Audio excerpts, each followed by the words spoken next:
आज का lecture class 12 के मैथ्स का है और आज इस लेक्चर में हम एक बार फिर से मैट्रिक्स का टॉपिक लेकर आए हैं। और आज हम इस लेक्चर में आपको मैट्रिक्स के प्रोडक्ट और प्रोडक्ट से रिलेटेड सारे प्रॉपर्टीज़ यहाँ पर बताने वाले हैं। तो वीडियो को आप बिना स्किप करके देखेंगे तो आपको सारे प्रॉपर्टीज़ आराम से समझ में आ जाएंगे। तो स्वागत है आप सभी का हमारे इस एजुकेशनल चैनल पर। शुरू करते हैं आज का यह क्लास 12 के मैथ्स का मैट्रिक्स का एक नया लेक्चर। तो यहाँ पर सबसे पहले हम आपको मैट्रिक्स के प्रोडक्ट के बारे में बताएंगे। जब आप मैट्रिक्स के प्रोडक्ट्स समझ जाएंगे तब फिर हम आपको मैट्रिक्स के प्रोडक्ट्स के सारे प्रॉपर्टीज़ एक एक करके बताएंगे। तो सबसे पहले आपको समझना है कि दो मैट्रिक्स के प्रोडक्ट कब एग्जिस्ट करेंगे, इसके लिए क्या कंडीशंस हैं, और अगर एग्जिस्ट करेंगे तो फिर इसका रिजल्ट क्या होगा।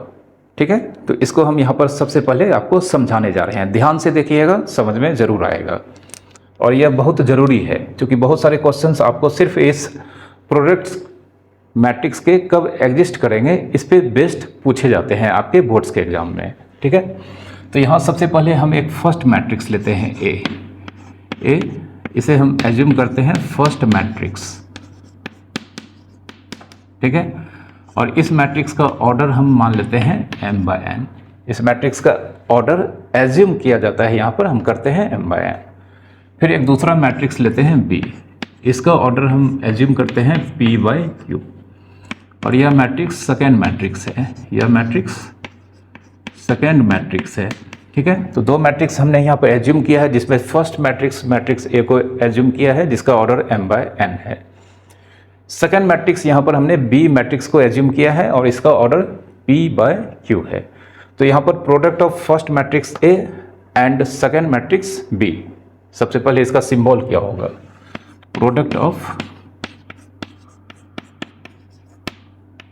First matrix,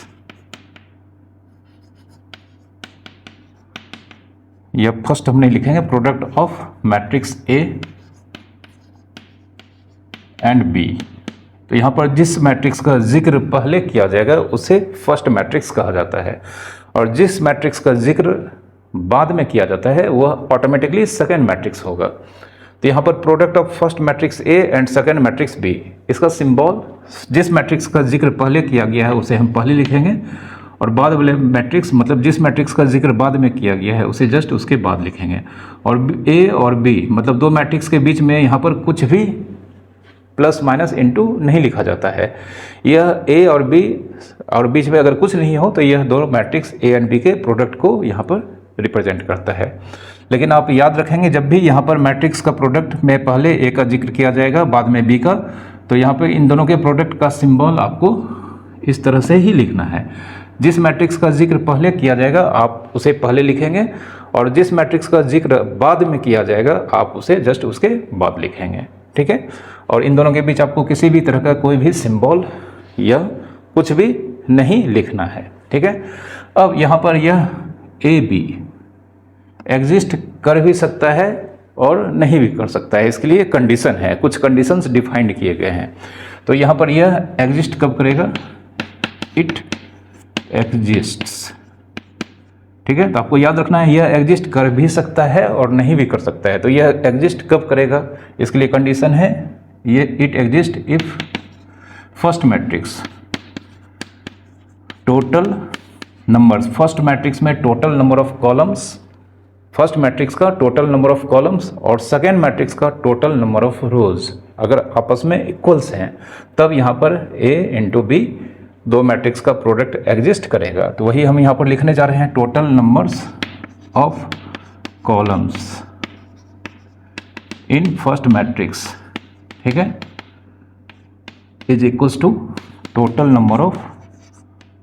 numbers of rows in B, मतलब सेकेंड मैट्रिक्स। ठीक है, यह एकमात्र कंडीशन है दो मैट्रिक्स के प्रोडक्ट एग्जिस्ट होंगे या नहीं होंगे। इसके लिए आपको फिर से मतलब हम बताने जा रहे हैं, आपको याद रखना है, हमेशा याद रखना है कि फर्स्ट मैट्रिक्स में नंबर ऑफ कॉलम्स और सेकेंड मैट्रिक्स में नंबर ऑफ रोज अगर आपस में इक्वल हैं तो यहाँ पर फर्स्ट मैट्रिक्स ए और सेकेंड मैट्रिक्स बी का प्रोडक्ट एग्जिस्ट करेगा। उसी बात को हमने यहाँ पर लिख दिया है, फर्स्ट का कॉलम सेकंड का रो आपस में इक्वल होना चाहिए, ठीक है। तो यहाँ पर हम देख सकते हैं फर्स्ट मैट्रिक्स का ऑर्डर m/n है। तो जब भी हम किसी मैट्रिक्स का ऑर्डर लिखते हैं तो जो पहला वैल्यू होता है वह उस मैट्रिक्स के टोटल नंबर ऑफ रोज के वैल्यू को रिप्रेजेंट करता है। तो यहाँ पर मैट्रिक्स A में total number of rose m है और जबकि टोटल नंबर ऑफ कॉलम्स कितना होगा, n होगा। उसी तरह से सेकेंड मैट्रिक्स का ऑर्डर हमने p/q लिखा है। तो ऑफ कोर्स यहाँ पर p इस मैट्रिक्स B के टोटल नंबर ऑफ रोज के वैल्यू को रिप्रेजेंट यहाँ पर कर रहा है और जबकि Q इस मैट्रिक्स के टोटल नंबर ऑफ कॉलम्स के वैल्यू को रिप्रेजेंट कर रहा है। तो यहाँ पर A एंड B का प्रोडक्ट मतलब AB यहाँ पर एग्जिस्ट तभी करेगा, तो हियर AB एग्जिस्ट जब फर्स्ट मैट्रिक्स में टोटल नंबर ऑफ कॉलम और सेकेंड मैट्रिक्स में टोटल नंबर ऑफ रोज, ठीक है, यह दोनों आपस में इक्वल होंगे, ठीक है। इस एग्जांपल में यहाँ पर A into B first matrix A और सेकेंड मैट्रिक्स B का प्रोडक्ट एग्जिस्ट कर रहा है या करेगा, उसके लिए यहाँ पर N और P इन दोनों का वैल्यू आपस में इक्वल होना चाहिए, ठीक है। अब अगर दो मैट्रिक्स का प्रोडक्ट एग्जिस्ट कर रहा है तो यहाँ पर आंसर क्या होगा। अगर दो मैट्रिक्स का प्रोडक्ट मान लेते हैं एग्जिस्ट कर रहा है तो इस केस में इन दोनों के प्रोडक्ट का आंसर भी एक मैट्रिक्स ही होगा। तो जब दो मैट्रिक्स के प्रोडक्ट का आंसर या रिजल्ट अगर एक मैट्रिक्स होगा तो फिर उसका भी कुछ ऑर्डर होगा, ठीक है। तो अब उसका ऑर्डर क्या होगा इसको समझते हैं। मतलब A B also A matrix, दो मैट्रिक्स का प्रोडक्ट अगर एग्जिस्ट कर रहा है तो आंसर भी एक मैट्रिक्स ही होगा। एंड ऑर्डर ऑफ, अब यह अगर मैट्रिक्स है तो हर मैट्रिक्स का एक ऑर्डर होता है, तो यहाँ पर A एंड B के प्रोडक्ट AB का भी ऑर्डर होगा। तो इसका ऑर्डर क्या होगा, तो इसका ऑर्डर निकालने के लिए हमें कुछ नहीं करना है। हमने फर्स्ट मैट्रिक्स का कॉलम और सेकेंड मैट्रिक्स का रो देखा था इक्वल है, तो इक्वल है तो सबसे पहले फर्स्ट मैट्रिक्स का कॉलम अगर एग्जिस्ट कर रहा है तब जब product of A and B exist कर रहा है तो फर्स्ट मैट्रिक्स का जानते हैं number of columns, second matrix का नंबर ऑफ रोज इक्वल होना चाहिए। तो इसमें फर्स्ट मैट्रिक्स का कॉलम्स को हम यहाँ पर ओमिट कर देते हैं, मान लेते हैं यहाँ पर इसे हमने डिलीट कर दिया है, और सेकेंड मैट्रिक्स का टोटल नंबर ऑफ रोज को भी हम यहाँ पर डिलीट कर देते हैं। तो अब इसके पास क्या बचता है M और इसके पास क्या बचता है Q। तो यहाँ पर product of A and B का ऑर्डर M/Q होगा, ठीक है। Product of A and matrix B का ऑर्डर M/Q होगा। N और P को डिलीट करने के बाद इसके पास फर्स्ट मैट्रिक्स के पास M बचता है और सेकेंड मैट्रिक्स के पास Q बचता है, तो यहाँ M/N इसका ऑर्डर होगा, ठीक है। तो ये मैट्रिक्स के प्रोडक्ट्स कब एग्जिस्ट करेंगे और अगर एग्जिस्ट करेंगे तो क्या होगा, मैट्रिक्स होगा, और इसका ऑर्डर क्या होगा, कैसे निकालते हैं, इसके बारे में यहाँ पर हमने आपको वेल डिफाइंड जो बुक में बताया गया है इसका डेफिनेशन, उसी के अकॉर्डिंगली हमने सारे कॉन्सेप्ट्स आपको बता दिए हैं। अब हम कुछ एग्जांपल्स लेकर इसे समझेंगे, फिर एक्चुअल में मैट्रिक्स का प्रोडक्ट्स किस तरह से फाइंड किया जाता है इसके बारे में बताएंगे, ओके।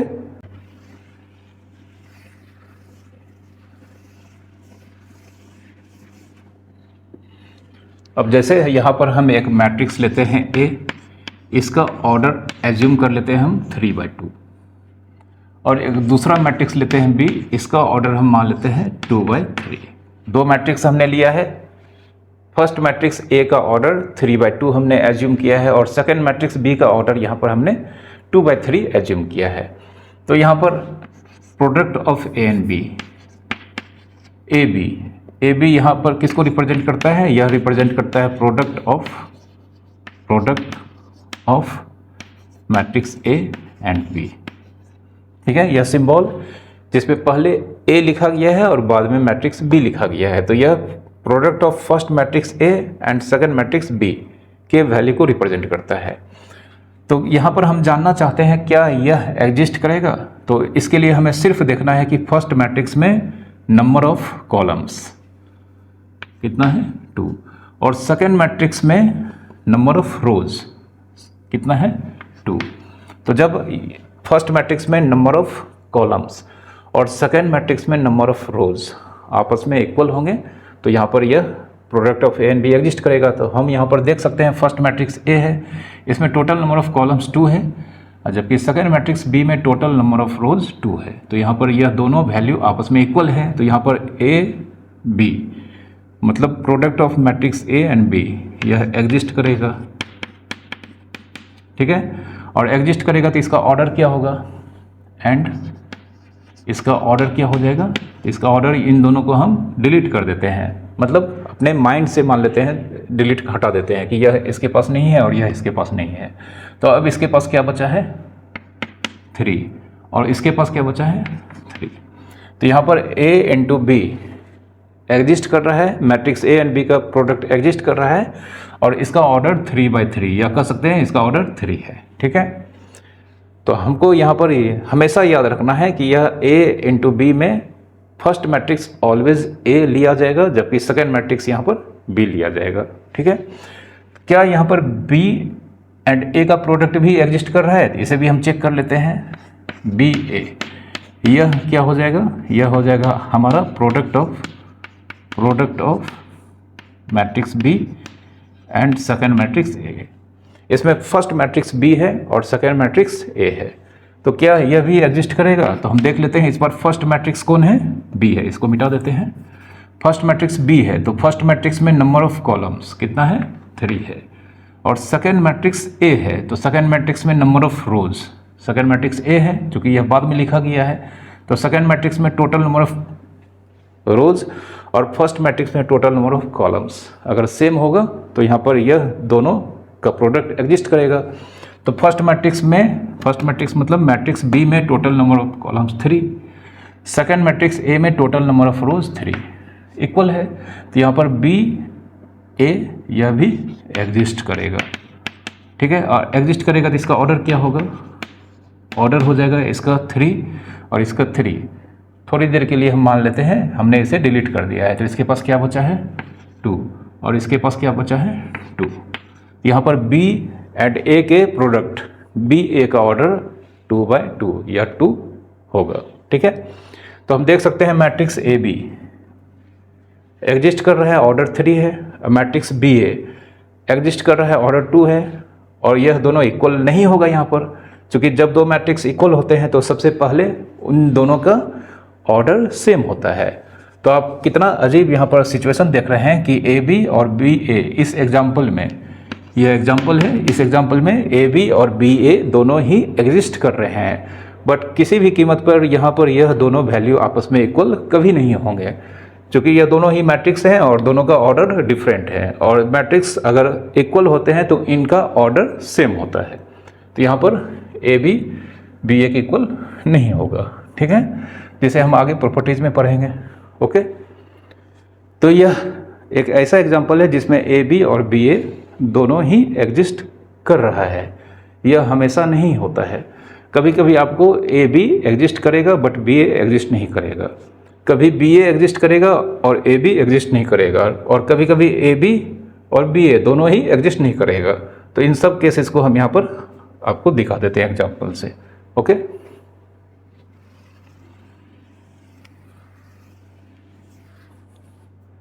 एक एग्जाम्पल लेते हैं P, इसका ऑर्डर हम मान लेते हैं 3/4, और Q इसका ऑर्डर मान लेते हैं 4/2, ठीक है। तो यहाँ पर P का ऑर्डर 3/4 है और Q का ऑर्डर 4/2 है।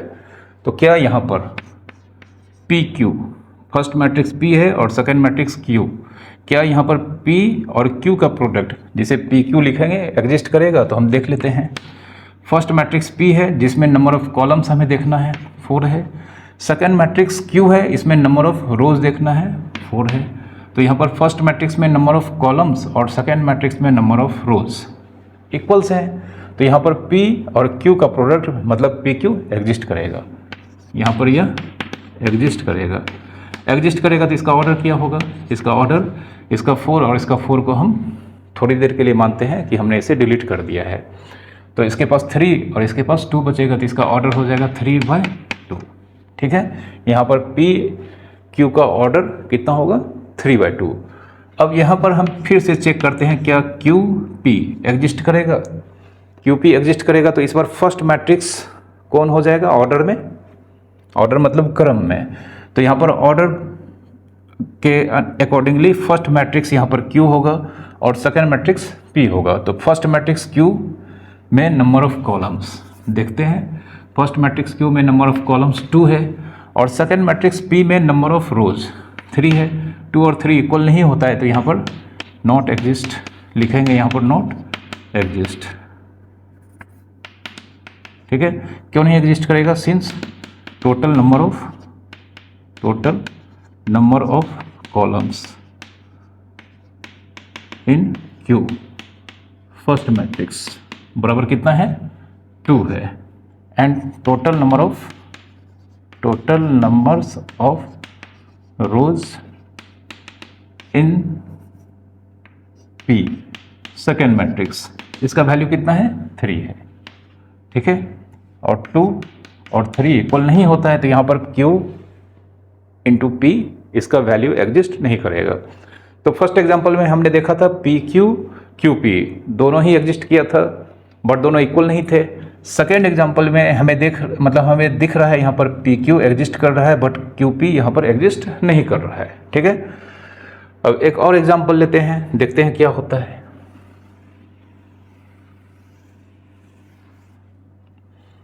एक एग्जांपल हम लेते हैं इस बार मैट्रिक्स M जिसमें यहाँ पर ऑर्डर दिया गया है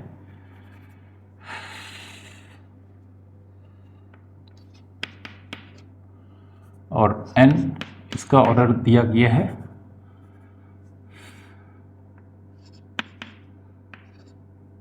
ठीक है, यहाँ पर दो मैट्रिक्स हमने लिया है, मैट्रिक्स M का ऑर्डर 3/4 है और N का ऑर्डर 2/3 है।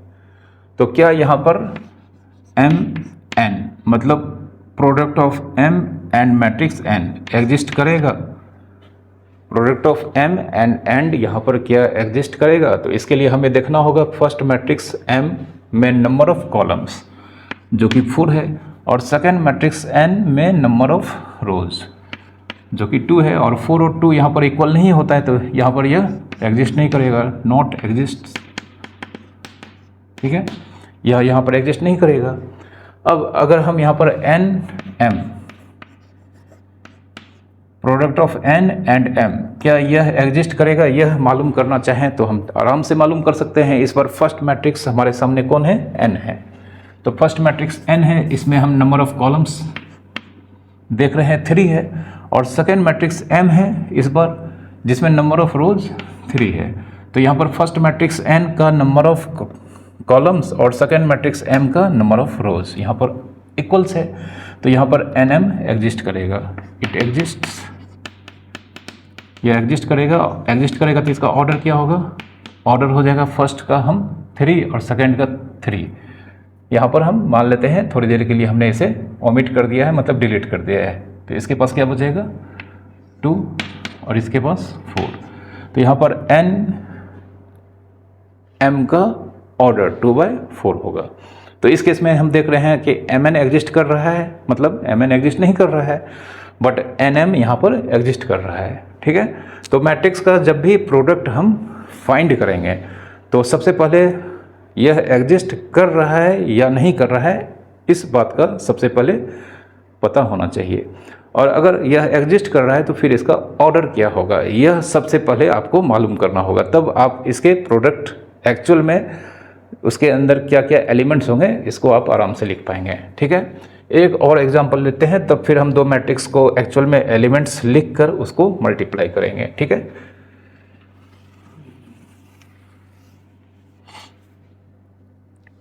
एक और एग्जांपल लेते हैं, जैसे हम मान लेते हैं E, इसका ऑर्डर हम ले लेते हैं 2/3 और F इसका ऑर्डर हम ले लेते हैं 4/5। ठीक है, तो फिर से हमने यहाँ पर दो डिफरेंट मैट्रिक्स लिया है। अब हम यहाँ पर मालूम करना चाहते हैं क्या product of E and F या F एंड E एग्जिस्ट करेगा या नहीं। तो सबसे पहले हम यहाँ पर मालूम करना चाहते हैं क्या product of E and F exist यहाँ पर कर रहा है या नहीं कर रहा है। तो यहाँ पर फर्स्ट मैट्रिक्स E है और सेकेंड मैट्रिक्स कौन है? F है। तो फर्स्ट मैट्रिक्स में टोटल नंबर ऑफ कॉलम्स कितनी है, 3 है। सेकेंड मैट्रिक्स में टोटल नंबर ऑफ रोज यह कितनी है, 4 है। 3 और 4 इक्वल नहीं होता है तो यहाँ पर यह एग्जिस्ट नहीं करेगा, इट डज नॉट एग्जिस्ट। ठीक है। उसी तरह से यहाँ पर अगर हम मालूम करना चाहें क्या एफ ई यह एग्जिस्ट कर रहा है या नहीं कर रहा है, तो इस बार ऑर्डर में फर्स्ट मैट्रिक्स एफ है जिसका नंबर ऑफ कॉलम्स 5 है, और सेकेंड मैट्रिक्स यहाँ पर ई है जिसमें नंबर ऑफ रोज 2 है। तो अगेन 5 और 2 इक्वल नहीं होता है तो इट ऑल्सो नॉट एग्जिस्ट। यहाँ पर यह एफ ई भी एग्जिस्ट नहीं करेगा और ई एफ भी एग्जिस्ट नहीं करेगा। तो यहाँ पर देख सकते हैं कि यहाँ पर 2 मैट्रिक्स दिया गया है, लेकिन दोनों में से यहाँ पर किसी भी ऑर्डर में प्रोडक्ट एग्जिस्ट नहीं कर रहा है। ठीक है। तो यह एक साधारण सी बात है, चूँकि मैट्रिक्स के प्रोडक्ट एग्जिस्ट करने के लिए जो कंडीशंस बताए गए हैं डेफिनेशन में उसे फुलफिल होना चाहिए सबसे पहले, जो यहाँ पर इन दोनों मैट्रिक्स के प्रोडक्ट में फुलफिल नहीं हो पा रहा है। तो इसलिए यह दोनों मैट्रिक्स का प्रोडक्ट यहाँ पर एग्जिस्ट नहीं कर रहा है। ठीक है। एक और एग्जांपल लेते हैं हम, यहाँ पर एल मैट्रिक्स लेते हैं ऑर्डर 3/3 और मैट्रिक्स एम ऑर्डर 3/3। इस पर दोनों ही स्क्वायर मैट्रिक्स हैं और दोनों ही स्क्वायर मैट्रिक्स सेम ऑर्डर के हैं। तो हम यहाँ पर मालूम करना चाहते हैं क्या एल एम यह एग्जिस्ट करेगा या नहीं करेगा। तो यहाँ पर एल एम में फर्स्ट मैट्रिक्स कौन होगा, एल होगा जिसका नंबर ऑफ कॉलम्स 3 है, और सेकेंड मैट्रिक्स एम इसका नंबर ऑफ रोज 3 है। तो यहाँ पर 3 और 3 इक्वल होता है, इसलिए यहाँ पर एल एम एग्जिस्ट्स, यह एग्जिस्ट करेगा। और एग्जिस्ट करेगा तो इसका ऑर्डर क्या होगा, इस 3 और इस 3 को अगर हम थोड़ी देर के लिए डिलीट करते हैं या रिमूव करते हैं तो इसके पास 3 और इसके पास 3 है, तो इसका ऑर्डर 3/3। तो यहाँ पर देख सकते हैं 2 मैट्रिक्स स्क्वायर मैट्रिक्स हैं, दोनों ही सेम ऑर्डर के हैं, तो इन दोनों का प्रोडक्ट एग्जिस्ट कर रहा है और इसका ऑर्डर भी दोनों स्क्वायर मैट्रिक्स के ऑर्डर के बराबर ही है। ठीक है। तो क्या यहाँ पर एम एल यह भी एग्जिस्ट करेगा, तो एम फर्स्ट मैट्रिक्स है, इसका नंबर ऑफ कॉलम्स 3 है, एल सेकेंड मैट्रिक्स है, इसमें नंबर ऑफ रोज 3 है। तो फिर से यहाँ पर 3 और 3 इक्वल हैं, तो यह भी एग्जिस्ट करेगा, ऑल्सो एग्जिस्ट, और यह एग्जिस्ट करेगा तो फिर इसका ऑर्डर क्या होगा, तो ऑर्डर यहाँ पर देख सकते हैं इस 3 को और इस 3 को अगर हम हटा देते हैं तो इस केस में एम एल का ऑर्डर भी 3/3 होगा। ठीक है। तो यहाँ पर हम देख सकते हैं इस बार, ठीक है, जब 2 मैट्रिक्स सेम ऑर्डर के हैं तो इस केस में मैट्रिक्स हम किसी भी ऑर्डर में लिखें, मैट्रिक्स किसी भी ऑर्डर में लिखें, मतलब first matrix L second matrix M या फर्स्ट मैट्रिक्स एम या सेकेंड मैट्रिक्स एल लिखें, तो इस केस में दोनों ही ऑर्डर, मतलब किसी भी ऑर्डर में 2 मैट्रिक्स का प्रोडक्ट निकालना चाहें, जब 2 मैट्रिक्स स्क्वायर मैट्रिक्स हो, दोनों का ऑर्डर सेम हो, तो यहाँ पर 2 मैट्रिक्स का प्रोडक्ट किसी भी ऑर्डर में हम फाइंड करना चाहेंगे, ऑलवेज एग्जिस्ट करेगा। ठीक है। और इस केस में दोनों ही केस में जो 2 प्रोडक्ट होंगे इसके ऑर्डर भी सेम होंगे और जो 2 मैट्रिक्स का ऑर्डर था उसी के ऑर्डर के इक्वल्स होंगे। तो एल का ऑर्डर 3 था, एम का ऑर्डर 3 था, एल एम एग्जिस्ट करेगा, एम एल एग्जिस्ट करेगा। पर्टिकुलर केस है, स्क्वायर मैट्रिक्स होना चाहिए, दोनों सेम ऑर्डर का होना चाहिए, तो एल एम एम एल दोनों एग्जिस्ट करेगा और दोनों का ही ऑर्डर जो 2 मैट्रिक्स ओरिजिनल मैट्रिक्स के ऑर्डर हैं वही ऑर्डर के यहाँ पर दोनों प्रोडक्ट के ऑर्डर होंगे। अब एक बात यहाँ पर आप एक क्वेश्चन कर सकते हैं, क्या यह दोनों मैट्रिक्स के वैल्यूज़ यहाँ पर इक्वल होंगे? तो यहाँ पर ये दोनों मैट्रिक्स के वैल्यू इक्वल हो सकते हैं, ऑलवेज नहीं होंगे, क्योंकि यहाँ पर देख सकते हैं 2 मैट्रिक्स को इक्वल होने के लिए सबसे पहला कंडीशन है दोनों का ऑर्डर सेम होना चाहिए। तो यहाँ पर इन दोनों का ऑर्डर तो सेम है, लेकिन ऑर्डर सेम हो जाने से ही 2 मैट्रिक्स इक्वल नहीं होते हैं, इनके करस्पॉन्डिंग एलिमेंट्स भी इक्वल होने चाहिए। तो यहाँ पर इस केस में ये दोनों मैट्रिक्स इक्वल हो सकते हैं, बट ऑलवेज होंगे इस तरह का कोई भी रिजल्ट नहीं होता है, यह दोनों ऑलवेज इक्वल होंगे, यह संभव नहीं है। हाँ, इक्वल हो सकते हैं, ठीक है, लेकिन कब होंगे, यह इस तरह का कोई भी मेथड मैट्रिक्स के लिए यहाँ पर डिफाइंड नहीं है। कुछ खास केसेस में दोनों इस तरह के मैट्रिक्स के ऑर्डर सेम अगर होंगे तो ये दोनों के वैल्यूज भी आपस में इक्वल होंगे, जो हम आगे पढ़ेंगे। लेकिन यहाँ पर एक जनरल केस में LM ML दोनों एग्जिस्ट कर रहा है, दोनों का ऑर्डर सेम है, तो यह दोनों इक्वल हो भी सकते हैं, नहीं भी हो सकते हैं, ठीक है। बट इन जनरल केस में यह दोनों कभी भी इक्वल नहीं होंगे। ओके,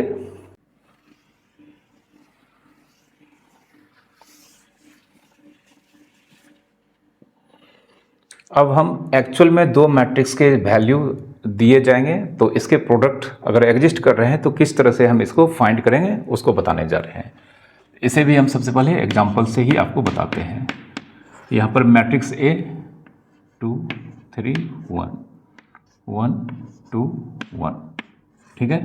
यह मैट्रिक्स A हमने लिया है जिसका ऑर्डर 2/3 है, और मैट्रिक्स B कुछ इस तरह से है 3 4 2 0 4 5, ठीक है। तो मैट्रिक्स A और मैट्रिक्स B यहाँ पर दिया गया है। हम देख सकते हैं A का ऑर्डर कितना है, A का ऑर्डर 2/3 है और B का ऑर्डर कितना है 3/2 है, ठीक है। तो क्या यहाँ पर AB और BA एग्जिस्ट कर रहा है? अगर कर रहा है तो हम इन दोनों के वैल्यू यहाँ पर फाइंड कर देंगे, ठीक है। तो सबसे पहले AB, product of A and B, product of A and B।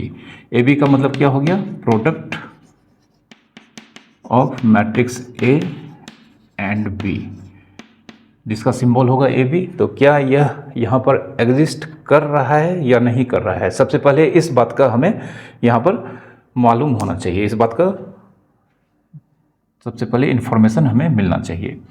तो सबसे पहले यहाँ पर हम देखेंगे फर्स्ट मैट्रिक्स में नंबर ऑफ कॉलम्स कितनी है, 3 है। सेकेंड मैट्रिक्स B में टोटल नंबर ऑफ रोज कितनी है, 3 है। तो यहाँ पर हम देख सकते हैं फर्स्ट मैट्रिक्स में टोटल नंबर ऑफ कॉलम्स और सेकेंड मैट्रिक्स में total number of rose same है। तो यहाँ पर A B एग्जिस्ट करेगा, तो एग्जिस्ट करेगा तो इसका ऑर्डर क्या है, तो यह एग्जिस्ट करेगा, यह भी हम समझा रहे हैं, तब आपको यहाँ पर लिखना है। बाद में यह सब लिखना नहीं होता है, यह रफ में हम कर लेंगे, मालूम कर लेंगे कि यह एग्जिस्ट कर रहा है कि नहीं कर रहा है, और कर रहा है तो इसका ऑर्डर क्या होगा। तो सबसे पहले हम यहाँ पर आपको चूँकि समझा रहे हैं इसलिए हम यहाँ पर इसको लिखते हैं, ऐसा एक्चुअल में नहीं करना है। तो यहाँ पर AB एग्जिस्ट कर रहा है और इसका ऑर्डर कितना है, यहाँ पर 2/2 ऑर्डर है 2/2, ठीक है। तो हम यहाँ पर ऑलरेडी मालूम कर चुके हैं कि यहाँ पर product of A and B exist कर रहा है जिसका ऑर्डर 2/2 है। तो अब हम इसका वैल्यू निकालने के लिए A और B मैट्रिक्स के वैल्यू को साइड बाय साइड लिखेंगे, ठीक है। AB निकालने के लिए सबसे पहले मैट्रिक्स A का वैल्यू हम लिखेंगे 2 3 1 1 2 1। इसके बगल में हम मैट्रिक्स B का वैल्यू लिखेंगे 3 4 2 0 4 5, ठीक है। अब इन दोनों का प्रोडक्ट फाइंड करना है, तो सबसे पहले मैट्रिक्स A जो यहाँ पर ऑर्डर में फर्स्ट मैट्रिक्स है उस मैट्रिक्स का वैल्यू पहले लिखेंगे और बाद वाले मैट्रिक्स का वैल्यू बाद में लिखेंगे। बीच में कुछ नहीं लिखना है, यहाँ पर कुछ नहीं लिखने का मतलब यहाँ इन दोनों के बीच प्रोडक्ट होता है, ठीक है। अब हम यहाँ पर देख सकते हैं कि यहाँ पर इसका ऑर्डर कितना है 2/2, इसका ऑर्डर 2/2 है, मतलब यहाँ पर इस तरह से इसके अंदर एलिमेंट्स होंगे, 2 ऊपर होगा 2 नीचे होगा, एक एलिमेंट यहाँ होगा, एक यहाँ होगा, एक यहाँ होगा, एक यहाँ होगा, ठीक है। यह मैट्रिक्स AB के प्रोडक्ट का कुछ लुक इस तरह का होगा, ठीक है। अब यहाँ पर जो एलिमेंट होगा, यहाँ पर एलिमेंट जो होगा जो AB का है, यह element first row first column का एलिमेंट है। तो इस एलिमेंट को निकालने के लिए जो जानते हैं फर्स्ट रो, अगर हम इसे C लिखें C11, तो यह element first row first column का होगा। तो इस एलिमेंट को निकालने के लिए हम फर्स्ट मैट्रिक्स का फर्स्ट रो लेंगे। अब इस एलिमेंट को निकालने के लिए जिसका रो का वैल्यू 1 है, कॉलम का वैल्यू 1 है, तो फर्स्ट रो फर्स्ट कॉलम यह एलिमेंट बिलोंग कर रहा है। तो इस एलिमेंट को निकालने के लिए फर्स्ट मैट्रिक्स का फर्स्ट रो लेंगे, सेकेंड मैट्रिक्स का फर्स्ट कॉलम लेंगे। क्योंकि यहाँ पर फर्स्ट रो फर्स्ट कॉलम है तो इस एलिमेंट को निकालने के लिए हमें हमेशा याद रखना है कि पहला मैट्रिक्स का हमेशा रो लेना है और दूसरा मैट्रिक्स का हमेशा कॉलम लेना है। तो पहला मैट्रिक्स का कौन सा रो लेना है यह बताएगा कि यह एलिमेंट कौन से रो में बिलोंग करता है। क्योंकि फर्स्ट रो में बिलोंग करता है तो पहला मैट्रिक्स का पहला रो लेंगे और दूसरा मैट्रिक्स का हमेशा कॉलम लिया जाता है। तो यहाँ पर इस एलिमेंट का कॉलम का जो वैल्यू होगा उसी कॉलम का एलिमेंट हम यहाँ पर सेकेंड मैट्रिक्स का सेलेक्ट करेंगे।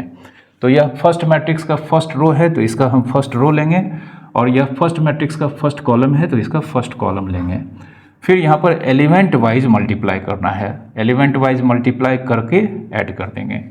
तो एलिमेंट वाइज मल्टीप्लाई करने का मतलब होगा फर्स्ट का फर्स्ट से करेंगे, सेकंड का सेकंड से करेंगे, थर्ड का थर्ड से करेंगे और मल्टीप्लाई करके आपस में ऐड करना है। तो यहाँ पर 2 फर्स्ट है और 3 फर्स्ट है। ठीक है, सबसे पहले हमने फर्स्ट रो फर्स्ट कॉलम लिया था, अब एलिमेंट वाइज मल्टीप्लाई करके यहाँ पर ऐड करके यहाँ पर लिखना है। तो 2 × 3 प्लस 3 × 2, 3 × 2 प्लस इसको बढ़ाना होगा 1 × 4, 1 × 4 लिख दिए। फिर यह जो एलिमेंट होगा यह एलिमेंट जानते हैं फर्स्ट रो सेकेंड कॉलम का एलिमेंट होगा। ठीक है, 4 एलिमेंट हमने यहाँ पर इसमें ऑलरेडी मालूम कर लिया है कि इसके अंदर 4 एलिमेंट्स हैं। यह फर्स्ट रो फर्स्ट कॉलम का था, अब यह first row but second column का है। तो फर्स्ट रो है तो फर्स्ट रो का एलिमेंट लेंगे और बट यहाँ पर यह सेकेंड कॉलम का है तो इस बार सेकेंड कॉलम लेंगे। फर्स्ट मैट्रिक्स का फर्स्ट रो लेंगे और सेकेंड मैट्रिक्स का सेकेंड कॉलम लेंगे।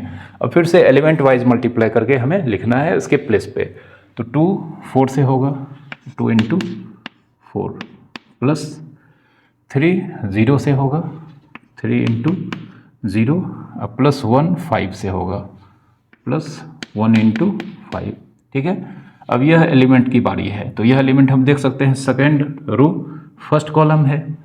यह एलिमेंट इस मैट्रिक्स में सेकेंड रो और फर्स्ट कॉलम में है। तो इस बार हम सेकेंड रो लेंगे फर्स्ट मैट्रिक्स का और इसका फर्स्ट कॉलम लेंगे और एलिमेंट वाइज मल्टीप्लाई करेंगे तो 1 3 के साथ, 1 × 3 अब प्लस 2 2 के साथ, 2 × 2 अब प्लस 1 4 के साथ, 1 × 4। ठीक है, अब इस एलिमेंट के बारे में आपका क्या ख्याल है? यह element second row second column में बिलोंग कर रहा है। सेकेंड रो तो इसका सेकेंड रो लेंगे और सेकेंड कॉलम इसका सेकेंड कॉलम लेंगे। फिर एलिमेंट वाइज मल्टीप्लाई कर ऐड करना है तो 1 × 4, 1 × 4 प्लस 2 × 0, 2 × 0 अब प्लस 1 × 5, 1 × 5।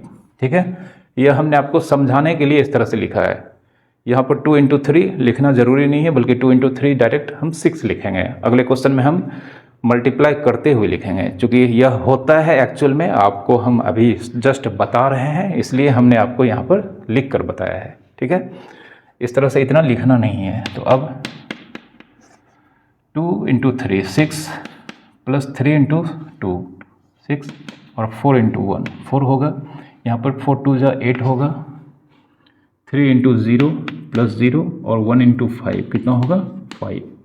फिर 1 × 3 यहाँ पर 3 होगा, 2 × 2 4 होगा, 1 × 4 4 होगा, फिर 1 × 4 4 होगा, 2 × 0 0 होगा और 1 × 5 5 होगा। अब इसे ऐड करना है। ठीक है, इधर जगह नहीं है, यहाँ पे लिखते हैं 6 6 12 4 16, फिर 8 5 13, 4 4 8 3 11 और यहाँ पे 4 5 9। ठीक है,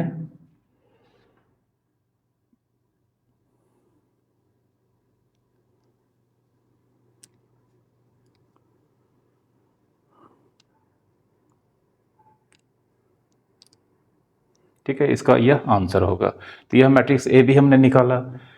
अब एक दूसरा क्वेश्चन, क्या यहाँ पर बी ए यह भी एग्जिस्ट करेगा? और अगर एग्जिस्ट करेगा तो इसकी वैल्यू भी हम यहाँ पर फाइंड करेंगे। ठीक है, इसको हम मिटा देते हैं।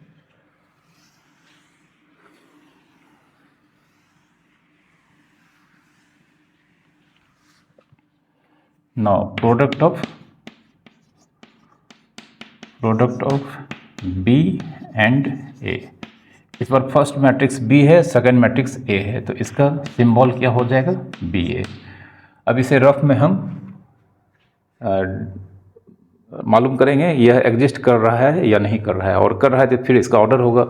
तो फर्स्ट मैट्रिक्स बी, इसे रफ में निकालने के लिए बी का ऑर्डर लिखते हैं। बी का ऑर्डर कितना है, 3/2 ब्रैकेट में लिखते हैं। फिर सेकंड मैट्रिक्स ए का ऑर्डर लिखते हैं। ए का ऑर्डर कितना है, 2/3। तो देख सकते हैं फर्स्ट मैट्रिक्स में नंबर ऑफ कॉलम और सेकंड मैट्रिक्स में number of row. First matrix में नंबर ऑफ कॉलम 2 है, सेकंड मैट्रिक्स में नंबर ऑफ रोज 2 है, तो यह दोनों मैच कर गया, मतलब दोनों इक्वल है, तो यहाँ पर एग्जिस्ट करेगा।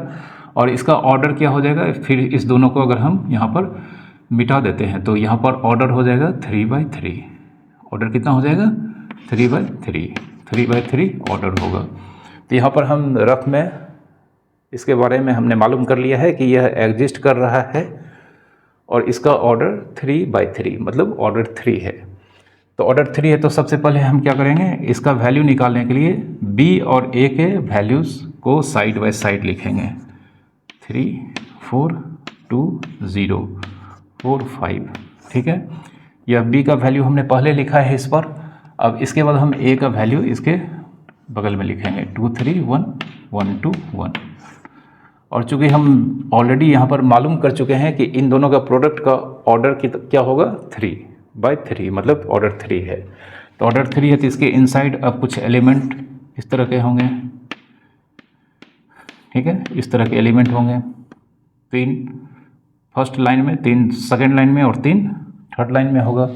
अब इस एलिमेंट को निकालना है, तो यह एलिमेंट इस बी ए का एलिमेंट है, जो यह एलिमेंट का elemental position first row first column है। तो इस कंडीशन में हम जानते हैं फर्स्ट रो इस फर्स्ट मैट्रिक्स का हमेशा रो लिया जाता है, फर्स्ट मैट्रिक्स का ऑलवेज रो लिया जाता है, ये आपको याद रखना है। सेकेंड मैट्रिक्स का ऑलवेज कॉलम लिया जाता है।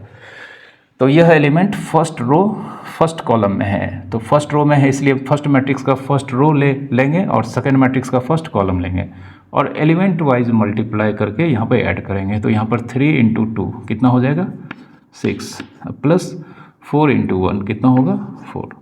फिर यह है एलिमेंट फर्स्ट रो लेकिन सेकेंड कॉलम में है, तो यहाँ पर यह फर्स्ट रो लेंगे और सेकेंड कॉलम लेंगे। यह element first row second column, तो फर्स्ट रो लेंगे फर्स्ट मैट्रिक्स का और सेकेंड मैट्रिक्स का सेकेंड कॉलम लेंगे और एलिमेंट वाइज मल्टीप्लाई करेंगे फिर से। तो 3 3 × 9 प्लस 4 2 × 8। यह element first row third column में है, तो इसका फर्स्ट रो लेंगे और इसका थर्ड कॉलम लेंगे। तो 3 1 × कितना होगा, 3 प्लस 4 1 × 4, ठीक है। अब फिर यहाँ पर यह एलिमेंट सेकेंड रो में है लेकिन फर्स्ट कॉलम में है, तो इसका सेकेंड रो लेंगे और इसका फर्स्ट कॉलम लेंगे। तो सेकेंड रो फर्स्ट एलिमेंट 2 है और इसका फर्स्ट कॉलम का फर्स्ट एलिमेंट 2 है। यह element second row first column, तो सेकेंड रो फर्स्ट कॉलम लेंगे, एलिमेंट वाइज मल्टीप्लाई करना है। तो यहाँ पर 2 2 × कितना होगा, 4। अब प्लस 0 × 1 कितना हो जाएगा, 0। फिर यह element second row second column में होगा, तो इसका सेकेंड रो लेंगे और इसका second column element wise multiply करना है। अब तो 2 3 × 6 प्लस 0 × 2 कितना, 0। यह element second row third column से बिलोंग करता है। यह element second row third column में है, तो यहाँ पर सेकेंड रो लेंगे, इसका थर्ड कॉलम लेंगे। फिर एलिमेंट वाइज मल्टीप्लाई करेंगे तो यहाँ पर 2 × 1 कितना होगा, 2। अब प्लस 0 × 1 0। अब यहाँ पर इस 3 एलिमेंट के वैल्यू हमें निकालने होंगे। तो यह एलिमेंट हम देख सकते हैं तीसरा रो स्टार्ट हो चुका है यहाँ से, तो यह तीसरा रो है, थर्ड रो लेकिन फर्स्ट कॉलम है, तो इस बार इसका थर्ड रो लेंगे और इसका फर्स्ट कॉलम लेंगे। तो यहाँ पर 4 2 × 8 प्लस 5 1 × 5, ठीक है। यह एलिमेंट हम देख सकते हैं कि तीसरा रो लेकिन दूसरा कॉलम है, मतलब थर्ड रो और सेकेंड कॉलम है, तो इसका थर्ड रो लेंगे और इसका सेकेंड कॉलम लेंगे और एलिमेंट वाइज मल्टीप्लाई करना है। तो 4 3 से होगा तो 4 3 × 12 और 5 2 से होगा तो 5 2 × 10। अब यह last element third row third column से बिलोंग कर रहा है, तो थर्ड रो और इसका थर्ड कॉलम लेंगे और एलिमेंट वाइज मल्टीप्लाई करेंगे तो 4 1 जा 4 अब प्लस 5 1 जा 5। ठीक है, अब ऐड करते हैं तो 6 और 4 10 होगा, 9 8 17 होगा और 4 3 7। फिर यहाँ पर 4 और 0 मिलकर 4 होगा, 6 और 0 मिलकर 6 होगा, 2 और 0 मिलकर 2 होगा, 8 5 मिलकर 13 होगा, 12 और 10 मिलकर 22 होगा और 4 और 5 मिलकर 9 होगा। ठीक है, इस तरह से यहाँ पर प्रोडक्ट ऑफ बी एंड ए यानी कि बी ए का वैल्यू हमारे सामने है। ठीक है, तो मैट्रिक्स का प्रोडक्ट निकालने के लिए आपको शुरू में बहुत ज़्यादा सावधानी बरतनी है, क्योंकि यहाँ पर कोई भी एक मिस्टेक से पूरा आंसर आपका रॉन्ग हो सकता है। ठीक है, जब आप इसके ढेर सारे क्वेश्चंस आप खुद से बना लेंगे तब फिर आपका एरर मतलब जो मिस्टेक होने का चांस है वह कम हो जाएगा और आप क्विकली मैट्रिक्स के प्रोडक्ट फाइंड कर सकते हैं। ओके,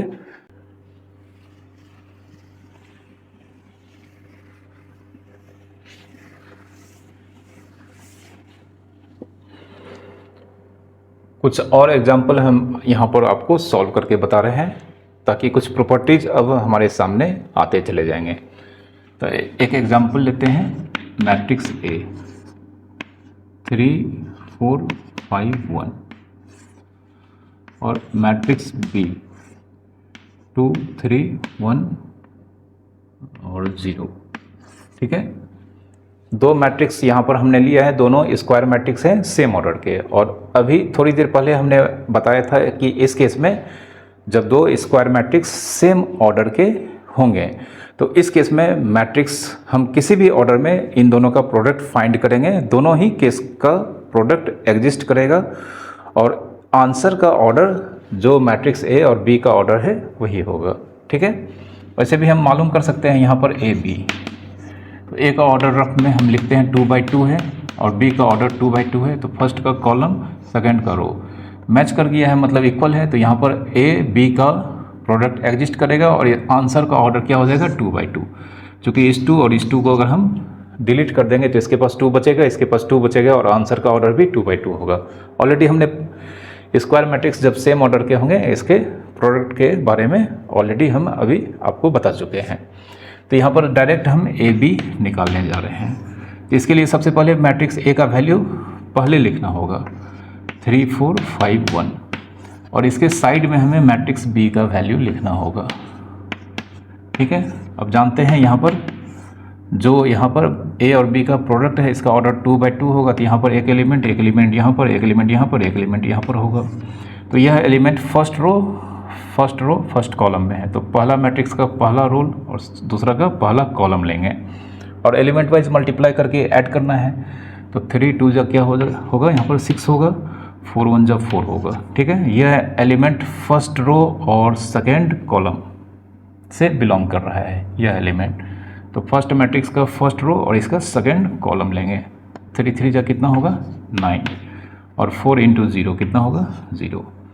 यह element second row first column से बिलोंग करता है, तो इसका सेकेंड रो और इसका फर्स्ट कॉलम लिया जाएगा। फिर मल्टीप्लाई करना है तो 5 2 जा 10 अब प्लस 1 × 1 कितना होगा 1। यह element second row second column से बिलोंग करता है, तो इसका सेकेंड रो इसका सेकेंड कॉलम लेंगे। तो 5 3 जा 15 अब प्लस 1 × 0 कितना होगा 0। तो इस तरह से यहाँ पर आंसर 6 4 10 9 11 और 15। ठीक है, ए बी का आंसर यहाँ पर आ चुका है। अब हम बी ए निकालते हैं। बी ए भी यहाँ पर एग्जिस्ट करेगा, इसका भी ऑर्डर 2/2 होगा, तो बी ए यहाँ पर हम निकालने जा रहे हैं। बी ए इस बार फर्स्ट मैट्रिक्स बी है, इसलिए इस बार पहले हम यहाँ पर बी का वैल्यू लिखेंगे 2 3 1 0। इसके साइड में हम मैट्रिक्स ए का वैल्यू लिखने जा रहे हैं। ठीक है, 3 4 5 1 3 4 5 1। अब जानते हैं इसका भी ऑर्डर 2/2 होगा, तो यहाँ पर फर्स्ट एलिमेंट, यहाँ पर दूसरा, यहाँ पर तीसरा, यहाँ पर चौथा। ठीक है, तो यह एलिमेंट बी ए का फर्स्ट रो फर्स्ट कॉलम का एलिमेंट है, तो इस मैट्रिक्स का हम फर्स्ट रो लेंगे, इसका फर्स्ट कॉलम लेंगे। एलिमेंट वाइज मल्टीप्लाई करना होगा फिर, तो 2 3 से होगा 6 और 3 5 से होगा 15। फिर यह एलिमेंट फर्स्ट रो और सेकंड कॉलम से बिलोंग करता है, तो इसका फर्स्ट रो इसका सेकंड कॉलम लिया जाएगा। यहाँ पर 2 4 जा 8 होगा और 3 1 जा 3। यहाँ का element second row first column से बिलोंग करता है, तो सेकंड रो मतलब इसका सेकंड रो लेंगे और फर्स्ट कॉलम, तो इसका फर्स्ट कॉलम लेना होगा। तो सेकंड रो फर्स्ट कॉलम मतलब 1 3 से मल्टीप्लाई होगा, तो 1 इंटू 3 3 और 0 इंटू 5 0 होगा। यह element second row second column से बिलोंग कर रहा है, तो यहाँ पर इसका सेकंड रो और इसका सेकंड कॉलम लिया जाएगा। 1 4 से मल्टीप्लाई होकर 4 होगा और 0 1 से मल्टीप्लाई होकर 0 होगा, तो यहाँ पर 6 और 15 21 8 3 11 और 3 0 3 4। तो यहाँ पर आप देख सकते हैं ए बी बी ए दोनों एग्जिस्ट कर रहा है। यहाँ पर दोनों का ऑर्डर भी यहाँ पर सेम है, तो क्या ये दो मैट्रिक्स यहाँ पर वैल्यूज़ में मतलब दोनों मैट्रिक्स के वैल्यूज आपस में इक्वल हैं? तो हम देख सकते हैं दोनों के ऑर्डर्स इक्वल हैं, बट दोनों के मैट्रिक्स के करस्पॉन्डिंग एलिमेंट्स यहाँ पर डिफरेंट हैं। तो इस कारण से यहाँ पर मैट्रिक्स ए बी बी ए यहाँ पर इक्वल नहीं होगा। ठीक है, तो दो मैट्रिक्स का प्रोडक्ट अगर किसी भी ऑर्डर में एग्जिस्ट कर रहा है, दो मैट्रिक्स का प्रोडक्ट अगर किसी भी ऑर्डर में एग्जिस्ट कर रहा है, मतलब दोनों ही ऑर्डर में एग्जिस्ट कर रहा है, जैसे ए बी एग्जिस्ट कर रहा है और बी एग्जिस्ट कर रहा है, तो यह जनरल तौर पर इक्वल नहीं होते हैं। तो प्रॉपर्टी नंबर 1 यहाँ पर हो गया, इसको हम लिख देते हैं। Therefore property number 1, A B does not equals to B A in general.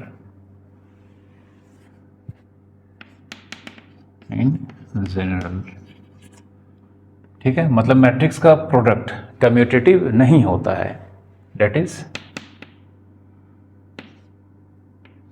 Product of matrix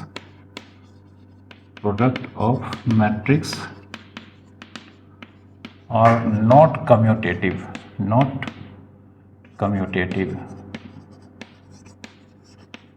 matrix का प्रोडक्ट कम्यूटेटिव नहीं होता है। ऐसा नहीं कि हम ए बी निकाल लिए हैं और बी ए आपको बताया गया है कि निकालना है, तो ए बी बी ए का वैल्यू के इक्वल्स नहीं होगा। सबसे पहले ए बी एग्जिस्ट करेगा, बी एग्जिस्ट कर भी सकता है, नहीं भी कर सकता है, और अगर करेगा तो यह जनरली इक्वल नहीं होता है। कुछ स्पेशल केसेस में ये वैल्यू आपस में इक्वल होते हैं। ओके,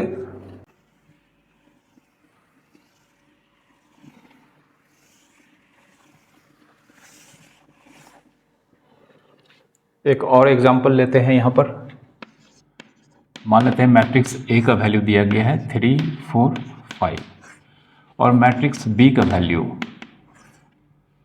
1 2 3। ठीक है, दो मैट्रिक्स यहाँ पर दिखाई दे रहा है। फर्स्ट मैट्रिक्स का ऑर्डर यहाँ पर 1/3 है, 1/3, और मैट्रिक्स बी का ऑर्डर 3/1। तो क्या यहाँ पर मैट्रिक्स ए एंड बी का प्रोडक्ट और मैट्रिक्स बी एंड ए का प्रोडक्ट एग्जिस्ट कर रहा है या नहीं कर रहा है, इस क्वेश्चन में हम फाइंड करेंगे। तो सबसे पहले ए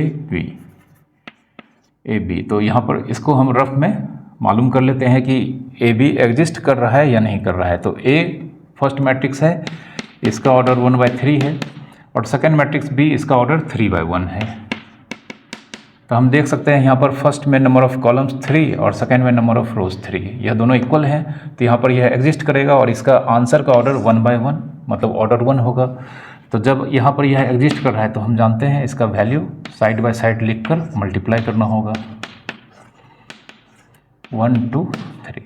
ठीक है, अब चूंकि इसका आंसर का ऑर्डर 1/1 होगा, मतलब मात्र एक एलिमेंट होंगे, तो एक एलिमेंट जो होगा यह फर्स्ट रो फर्स्ट कॉलम में होगा, तो इसका फर्स्ट रो लेंगे, इसका फर्स्ट कॉलम लेंगे और मल्टीप्लाइज करना है यहाँ पर एलिमेंट वाइज। यह मात्र एक एलिमेंट है जो कि मैट्रिक्स, चूँकि ए बी का ऑर्डर 1/1 है, तो 1/1 मीन्स इसके अंदर मात्र एक एलिमेंट होंगे, और जो एलिमेंट होगा यहाँ पर, यह एलिमेंट अगर हम मान लेते हैं यह एलिमेंट है, तो यह फर्स्ट रो फर्स्ट कॉलम में बिलोंग करेगा। तो फर्स्ट रो मतलब इसका फर्स्ट रो लेंगे और इसका फर्स्ट कॉलम लेंगे और एलिमेंट वाइज मल्टीप्लाई करके ऐड करना है। तो 3 1 जा 3 प्लस 4 2 जा 8 और 5 3 जा 15, सॉरी 15, ठीक है। अब यहाँ पर 15 8 23 और प्लस 3 26, यह मैट्रिक्स ए बी का यहाँ पर वैल्यू होगा, ठीक है। अब क्या यहाँ पर मैट्रिक्स बी ए, मतलब product of matrix B and A, यह भी एग्जिस्ट कर रहा है या नहीं कर रहा है? तो इसको सबसे पहले हम लिखते हैं बी ए, और इसको यहाँ पर हम मालूम कर लेते हैं कि यह एग्जिस्ट कर रहा है या नहीं कर रहा है। तो इसके लिए हम रफ वर्क करते हैं। पहला मैट्रिक्स बी, इसका ऑर्डर लिखते हैं। दूसरा मैट्रिक्स ए का ऑर्डर 1/3 है। हम देख सकते हैं फर्स्ट में नंबर ऑफ कॉलम्स 1 है और सेकंड में नंबर ऑफ रोज 1 है। तो यहाँ पर फर्स्ट और सेकंड में नंबर ऑफ कॉलम्स और रोज इक्वल्स हैं। तो यहाँ पर यह इक्वल है तो इसलिए एग्जिस्ट करेगा, और इसका आंसर का ऑर्डर 3/3, ठीक है। मतलब इसका आंसर 3/3 ऑर्डर का होगा। 3/3 ऑर्डर का होगा तो यह मालूम मतलब हो चुका है कि इसका आंसर प्रोडक्ट एग्जिस्ट कर रहा है और इसका आंसर का ऑर्डर 3 है। तो अब साइड बाय साइड लिखकर हम इसके वैल्यू को निकालते हैं। 1 2 3, दूसरा मैट्रिक्स है 3 4 5। अब इसका आंसर 3/3 है तो कुछ इस तरह से इसका लुक होगा, ठीक है। बी ए का ऑर्डर 3/3, मतलब ऑर्डर 3 था, इसमें 9 एलिमेंट्स होंगे और कुछ इस तरह से इसके मतलब लुक्स हमें दिखाई देगा। तो यहाँ पर यह एलिमेंट जो बी ए का है, फर्स्ट रो फर्स्ट कॉलम, तो फर्स्ट मैट्रिक्स यहाँ पर हमने वैल्यू लिख दिया है। इसका फर्स्ट रो लेंगे, इसका फर्स्ट कॉलम लेंगे। तो संयोग से इसका फर्स्ट रो में मात्र एक एलिमेंट है और इसका फर्स्ट कॉलम में भी मात्र एक एलिमेंट है। तो यहाँ सिर्फ एलिमेंट वाइज मल्टीप्लाई होगा, ऐड करने के लिए यहाँ पर ऐसा कुछ बचा ही नहीं है, ठीक है। तो यहाँ पर फर्स्ट रो फर्स्ट कॉलम, तो यहाँ पर फर्स्ट मैट्रिक्स बी का पहला रो लेंगे, सेकंड मैट्रिक्स ए का पहला कॉलम लेंगे और एलिमेंट वाइज मल्टीप्लाई करना है सिर्फ। तो 1 × 3 होगा, ठीक है। ऐड करने के लिए कुछ है नहीं। यह element first row second column, तो इसका फर्स्ट रो लेंगे, इसका सेकंड कॉलम, मतलब 1 4 से इस पर मल्टीप्लाई होगा 4। यह element first row third column, तो इसका फर्स्ट रो लेंगे, इसका थर्ड कॉलम लेंगे, तो 1 5 के साथ 5 होगा। फिर यह element second row first column, तो इसका सेकेंड रो लेंगे और इसका फर्स्ट कॉलम लेंगे, तो 2 3 जा कितना हो जाएगा 6। यह एलिमेंट सेकेंड रो में होगा, यह एलिमेंट सेकेंड रो और सेकेंड कॉलम में होगा, तो इसका सेकेंड रो लेंगे, इसका सेकेंड कॉलम लेंगे, तो 2 4 जा यहाँ पर 8 होगा। यह element second row third column में होगा, तो यह सेकेंड रो और यह थर्ड कॉलम, 2 5 जा 10 होगा, ठीक है। और यह एलिमेंट हम जानते हैं थर्ड रो फर्स्ट कॉलम, तो इसका थर्ड रो लेंगे, इसका फर्स्ट कॉलम लेंगे, तो 3 3 जा कितना हो जाएगा 9। यह एलिमेंट थर्ड रो और सेकंड कॉलम है, तो थर्ड रो और सेकंड कॉलम, तो 3 4 जा क्या होगा 12 होगा, ठीक है। और यह एलिमेंट हम जानते हैं थर्ड रो थर्ड कॉलम है, तो इसका थर्ड रो और इसका थर्ड कॉलम, 3 5 जा 15। यहाँ पर B × A का आंसर हमारे सामने है। तो यह थोड़ा सा यूनिक टाइप का क्वेश्चन था, ठीक ना। तो आपको बुक में प्रोडक्ट निकालने के लिए ढेर सारे क्वेश्चंस दिए होंगे, तो आप इन सारे क्वेश्चंस को अगर बना लेते हैं तो फिर आपको प्रैक्टिस हो जाएगा और इससे आपको प्रोडक्ट निकालने में किसी भी तरह का प्रॉब्लम नहीं होगा और आपका जो प्रोडक्ट में गलती होने का कहीं पर भी चांसेस है ये रिड्यूस हो जाएंगे। तो आपको प्रोडक्ट को सबसे पहले जो क्वेश्चन आपको बुक में दिया जाता है उसके प्रोडक्ट के जितने भी क्वेश्चंस हैं उसको सबसे पहले आपको बना लेना चाहिए।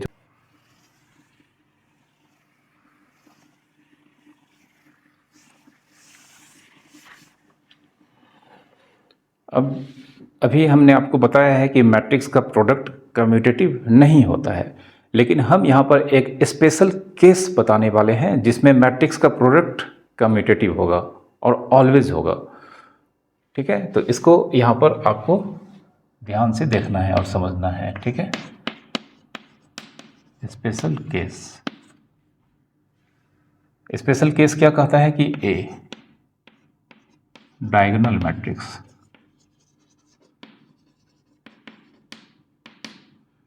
बी, यह भी diagonal matrix, and both have same order. ठीक है, दो डायगोनल मैट्रिक्स हैं। डायगोनल मैट्रिक्स क्या होता है यह आपको मालूम होगा, क्योंकि हमने मैट्रिक्स के सारे टाइप्स अपने प्रीवियस लेक्चर में बताए हैं। यहाँ पर ए और बी डायगोनल मैट्रिक्स हैं, दोनों के ऑर्डर सेम है।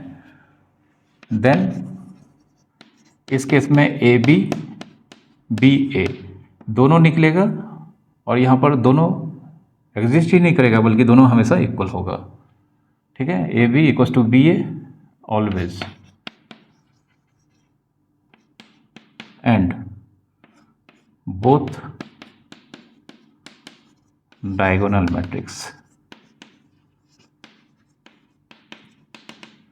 यहाँ पर ए बी और बी ए दोनों ही एग्जिस्ट करेंगे, और ना केवल एग्जिस्ट करेंगे बल्कि दोनों यहाँ पर इक्वल भी होंगे ऑलवेज, और जो आंसर होगा यह भी डायगोनल मैट्रिक्स होगा। ठीक है, एग्जाम्पल से हम आपको सारा बात यहाँ पर एक्सप्लेन करके बता देते हैं। ठीक है, तो डायगोनल मैट्रिक्स वैसे मैट्रिक्स को कहते हैं, मतलब एक स्क्वायर मैट्रिक्स होता है जिसका मेन डायगोनल को छोड़कर सारा नॉन डायगोनल एंट्रीज जीरो होता है। ठीक है, तो यहाँ पर एक एग्जांपल के थ्रू इसको हम बताने जा रहे हैं। जैसे ए 3 0 0 1 और बी 4 0 0 5, तो दो डायगोनल मैट्रिक्स हमने लिया है, ऑर्डर 2 का, ऑर्डर 3 का भी ले सकते थे। ठीक है, तो यहाँ पर जानते हैं दो square matrix, diagonal matrix square matrix होता है सबसे पहली बात, और यहाँ पर दोनों डायगोनल मैट्रिक्स का ऑर्डर क्या होना चाहिए, सेम होना चाहिए। ठीक है, तो यहाँ पर ए का ऑर्डर 2 है, बी का ऑर्डर 2 है, तो ए बी और बी ए दोनों एग्जिस्ट करेगा, दोनों का ही ऑर्डर 2 होगा। अब ए बी फाइंड करते हैं, 3 0 0 1 और 4 0 0 5। ठीक है, अब एक बात यहाँ पर और यहाँ पर बताया गया है कि जो ए बी एग्जिस्ट करेगा वह भी डायगोनल मैट्रिक्स होगा, और जो बी ए एग्जिस्ट करेगा वह भी डायगोनल मैट्रिक्स होगा। पहले हम कन्वेंशनल प्रोडक्ट के मेथड से इस दोनों का प्रोडक्ट निकालेंगे। ठीक है, तो हम जानते हैं इसमें 4 एलिमेंट होगा, तो यह element first row first column में होगा, तो इसका फर्स्ट रो इसका फर्स्ट कॉलम लेंगे, तो 3 4 जा 12 प्लस 0 इंटू 0 0 होगा। फिर यह एलिमेंट फर्स्ट रो और सेकंड कॉलम में होगा, तो इसका फर्स्ट रो इसका सेकंड कॉलम लेंगे, 3 इंटू 0 0 होगा, और 0 इंटू 5 0 होगा। फिर यह element second row first column में है, तो इसका सेकंड रो इसका फर्स्ट कॉलम लेंगे, तो 0 इंटू 4 0 और 1 इंटू 0 0 होगा।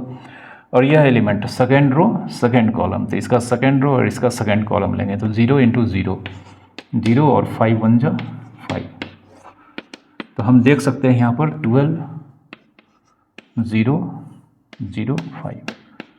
तो जैसा कि यहाँ पे प्रॉपर्टी में कहा गया था कि यहाँ पर ए बी एग्जिस्ट करेगा, डायगोनल मैट्रिक्स होगा, तो यहाँ पर देख सकते हैं ए बी एग्जिस्ट कर रहा है और आंसर भी डायगोनल मैट्रिक्स है। और हमने यहाँ पर ए बी का वैल्यू कन्वेंशनल प्रोडक्ट का जो मेथड हमने बताया है उसको यूज़ करके निकाला है। बट अब इस तरह का जब क्वेश्चन आएगा हमारे सामने जिसमें दो डायगोनल मैट्रिक्स सेम ऑर्डर के होंगे और इनके प्रोडक्ट हमें निकालने हैं, तो हम देख सकते हैं आंसर ए बी का डायगोनल मैट्रिक्स होगा। तो सिर्फ मेन डायगोनल के एलिमेंट्स हमें मालूम करने हैं। तो मेन डायगोनल एलिमेंट फाइंड करने के लिए हमें यहाँ पर देख सकते हैं 3 4 जा 12 हो रहा है, 1 5 जा 5 हो रहा है। मतलब एक्चुअल में हम यहाँ पर ए बी का वैल्यू निकालने के लिए सिर्फ डायगोनल के एंट्रीज जो करस्पॉन्डिंग एंट्रीज है उसे मल्टीप्लाई करके डायगोनल के प्लेस पे लिख देना है और बाकी सारे एंट्रीज क्या होंगे, 0 होंगे। ठीक है, अब बी ए का वैल्यू हम इसी तरह से निकालेंगे। बी ए, तो पहले हम यहाँ पर बी की वैल्यू लिखेंगे 4 0 0 5, फिर ए की वैल्यू 3 0 0 1 3 0 0 1। अब चूंकि यहाँ पर बी ए भी डायगोनल मैट्रिक्स होगा और इसका वैल्यू ए बी के बराबर होगा, तो हम यहाँ पर डायगोनल मैट्रिक्स होगा तो सिर्फ डायगोनल के एलिमेंट्स को यहाँ पर लिखेंगे मल्टीप्लाई करके, करस्पॉन्डिंग डायगोनल के एलिमेंट्स को मल्टीप्लाई करके। तो 4 3 जा कितना होगा 12, यहाँ 0 हो जाएगा, यहाँ 0 होगा और 5 1 जा 5। तो यहाँ पर देखा जा सकता है कि ए बी बी ए दोनों ही एग्जिस्ट कर रहा है और दोनों के आंसर सेम है और आंसर भी दोनों के डायगोनल मैट्रिक्स हैं। तो therefore A B equals to B A. ठीक है, यह स्पेशल केस है जिसमें दो मैट्रिक्स का प्रोडक्ट ऑलवेज कम्यूटेटिव और इक्वल्स होता है, मतलब कम्यूटेटिव होता है। ए बी बी ए दोनों एग्जिस्ट करेगा और न केवल एग्जिस्ट करेगा, इक्वल होगा, तभी तो कम्यूटेटिव कहलाएगा। ठीक है, लेकिन आपको याद रखना है यह कब अप्लाई होगा, जब दो मैट्रिक्स डायगोनल मैट्रिक्स होंगे और सेम ऑर्डर के होंगे तभी। ठीक है, एक और क्वेश्चन हम यहाँ पर लेते हैं।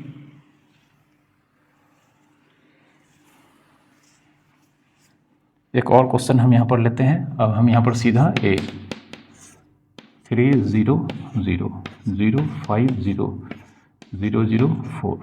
ठीक है, आप यहाँ देख सकते हैं मैट्रिक्स ए ऑर्डर 3 का डायगोनल मैट्रिक्स है और दूसरा मैट्रिक्स हम लेते हैं बी 4 0 0 0 6 0 और 0 0 -1। दूसरा मैट्रिक्स बी भी ऑर्डर 3 का डायगोनल मैट्रिक्स है। तो यहाँ पर अब हम ए बी निकालने का कन्वेंशनल मेथड यहाँ पर यूज़ नहीं करेंगे, क्योंकि जानते हैं ए डायगोनल मैट्रिक्स है, बी भी डायगोनल मैट्रिक्स है और यहाँ पर दोनों का ऑर्डर सेम है। तो आंसर यहाँ पर ए बी या बी ए निकालें, दोनों का ही आंसर डायगोनल मैट्रिक्स होगा इसी ऑर्डर का। और इस केस में हम ए बी का वैल्यू फाइंड करने के लिए ए का डायगोनल और बी का करस्पॉन्डिंग डायगोनल का एलिमेंट्स को मल्टीप्लाई करके इसके डायगोनल के प्लेस पे लिख लेंगे। तो यहाँ पर 3 4 से मल्टीप्लाई होकर 12 होगा और ये दोनों एलिमेंट 0 होगा। फिर यहाँ पर 0 होगा और यहाँ डायगोनल का एलिमेंट है, एक डायगोनल का एलिमेंट यहाँ होगा। ठीक है, कुछ इस तरह से इसका लुक होगा। तो सिर्फ हमें ए बी में डायगोनल के एलिमेंट्स को लिखना है, बाकी जानते हैं ए इंटू बी डायगोनल मैट्रिक्स होगा तो डायगोनल को छोड़ के ऊपर नीचे सारा एंट्रीज क्या होगा, 0 ही होगा। तो यहाँ पर डायगोनल के एलिमेंट्स को लिखने के लिए मैट्रिक्स ए और मैट्रिक्स बी के करस्पॉन्डिंग डायगोनल के एलिमेंट्स को मल्टीप्लाई करके उसके करस्पॉन्डिंग प्लेस पे लिख देना है। तो यहाँ पर 5 और 6 मल्टीप्लाई होकर कितना होगा, 30 और 4 और -1 मल्टीप्लाई होकर -1 होगा। तो यहाँ पर इस तरह से हमने मैट्रिक्स ए बी का वैल्यू बिना कन्वेंशनल मेथड के फाइंड कर लिया है और यही वैल्यू बी ए का भी आएगा, क्योंकि जस्ट अभी हमने प्रॉपर्टीज़ को पढ़ा है। ठीक है, एक और क्वेश्चन करते हैं जो थोड़ा सा इससे डिफरेंट होगा। जैसे अगर यहाँ पर a इंटू बी दिया गया है, यहाँ पर 6 0 0 0 10 0 0 0 18। ठीक है, क्वेश्चन है हमारा if a into B equals to इतना दिया गया है एंड अगर a की वैल्यू कुछ इस तरह से दिया गया है 0 0 2 0 0 0 5 0 0 0 6। ठीक है, a का वैल्यू यह दिया गया है तो फाइंड b की वैल्यू हमें फाइंड करनी है। ठीक है, तो हम देख सकते हैं यहाँ पर दो मैट्रिक्स का प्रोडक्ट मैट्रिक्स दिया गया है, लेकिन जो रिजल्ट है इसका वैल्यू डायगोनल मैट्रिक्स है और यहाँ पर a इंटू बी में जो मैट्रिक्स a है यह डायगोनल मैट्रिक्स है। तो यहाँ पर यह एक डायगोनल मैट्रिक्स है ऑर्डर 3 का और यहाँ पर यह एक अननोन मैट्रिक्स है, लेकिन दोनों का प्रोडक्ट का आंसर भी डायगोनल मैट्रिक्स है और जिसका ऑर्डर 3 है। तो ऑफ कोर्स यहाँ पर b भी डायगोनल मैट्रिक्स होगा ऑर्डर 3 का और इस केस में दोनों का प्रोडक्ट निकालने के लिए हम क्या करेंगे, सिर्फ b में डायगोनल के एलिमेंट्स को यहाँ पर फाइंड करेंगे।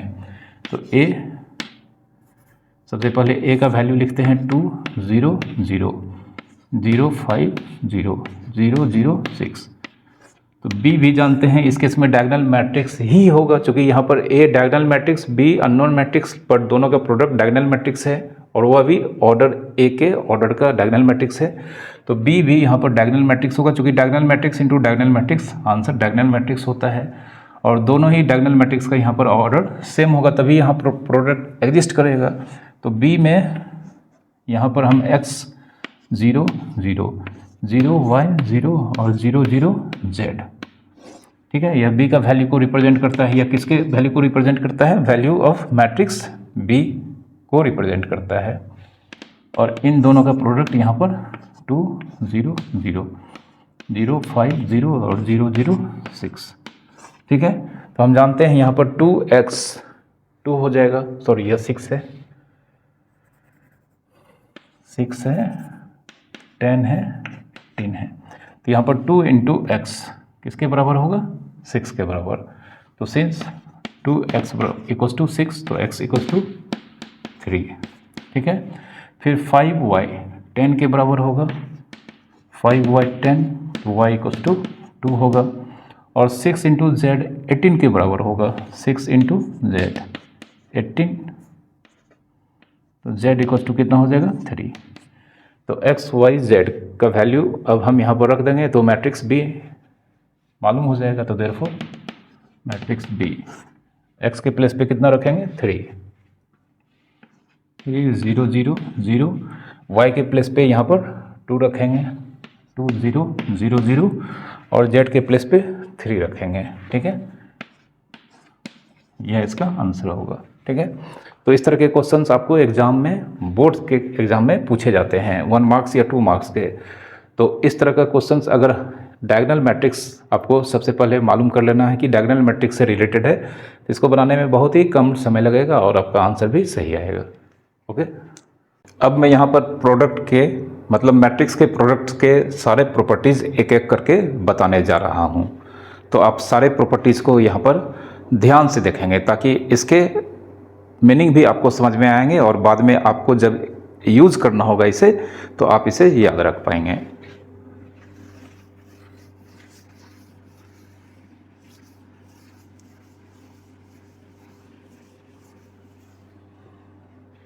तो एक प्रॉपर्टी हम देख चुके हैं कि मैट्रिक्स का प्रोडक्ट कम्यूटेटिव नहीं होता है। एक दूसरा प्रॉपर्टी यहाँ पर बताने जा रहे हैं, प्रॉपर्टी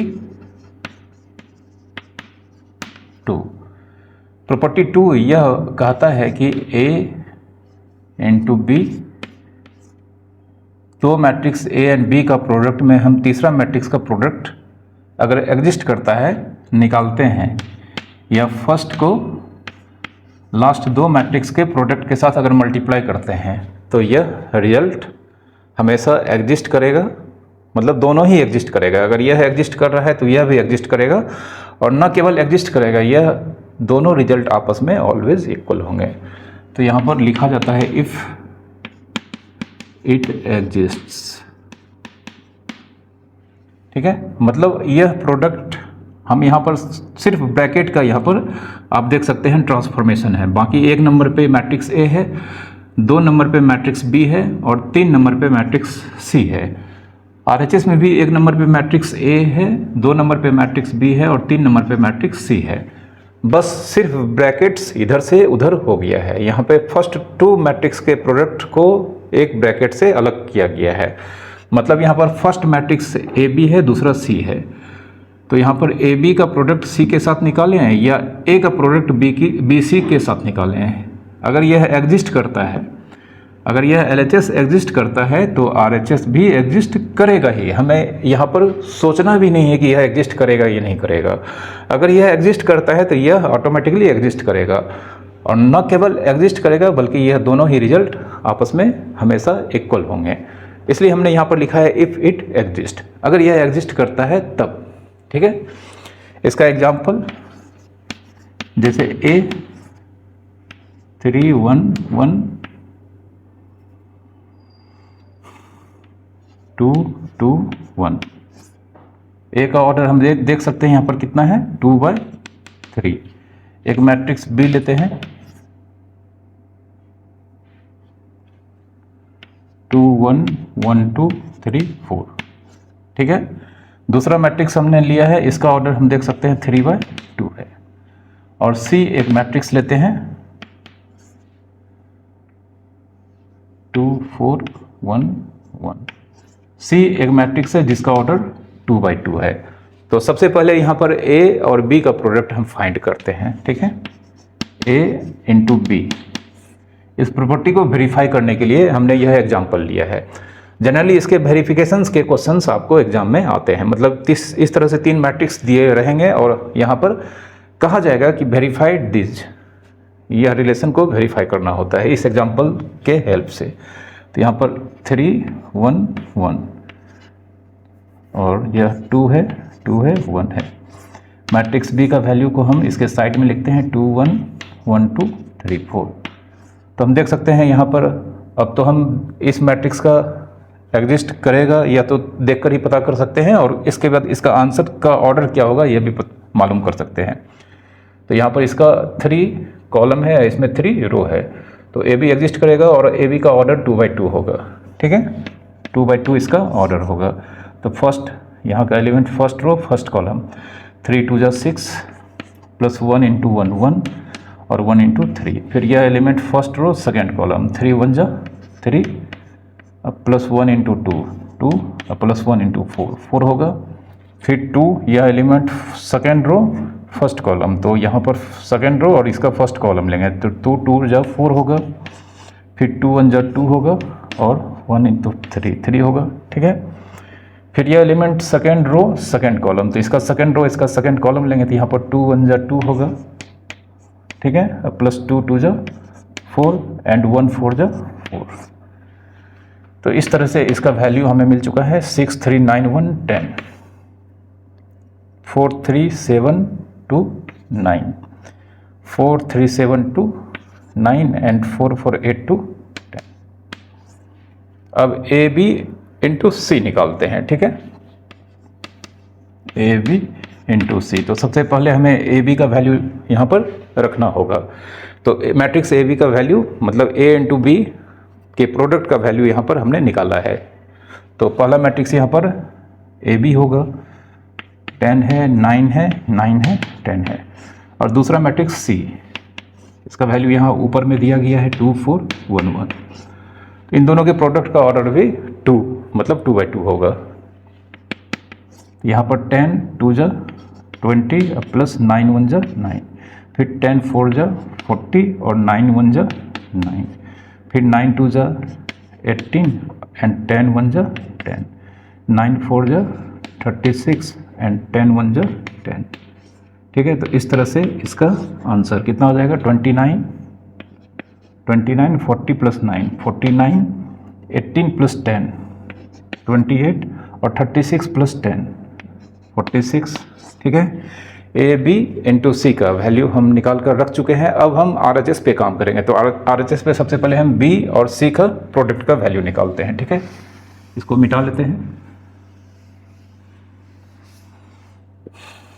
सबसे पहले हम निकालेंगे बी सी।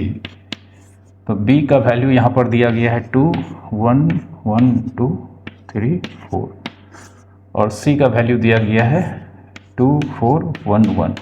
तो हम देख सकते हैं इसका ऑर्डर 3 बाई 2 है और इसका ऑर्डर 2 बाई 2 है। तो यहाँ पर 2 और 2 मैच कर चुका है, तो आंसर का ऑर्डर 3 बाई 2 होगा, मतलब 3 रो और 2 कॉलम होंगे। ठीक है, 3 रो 2 कॉलम।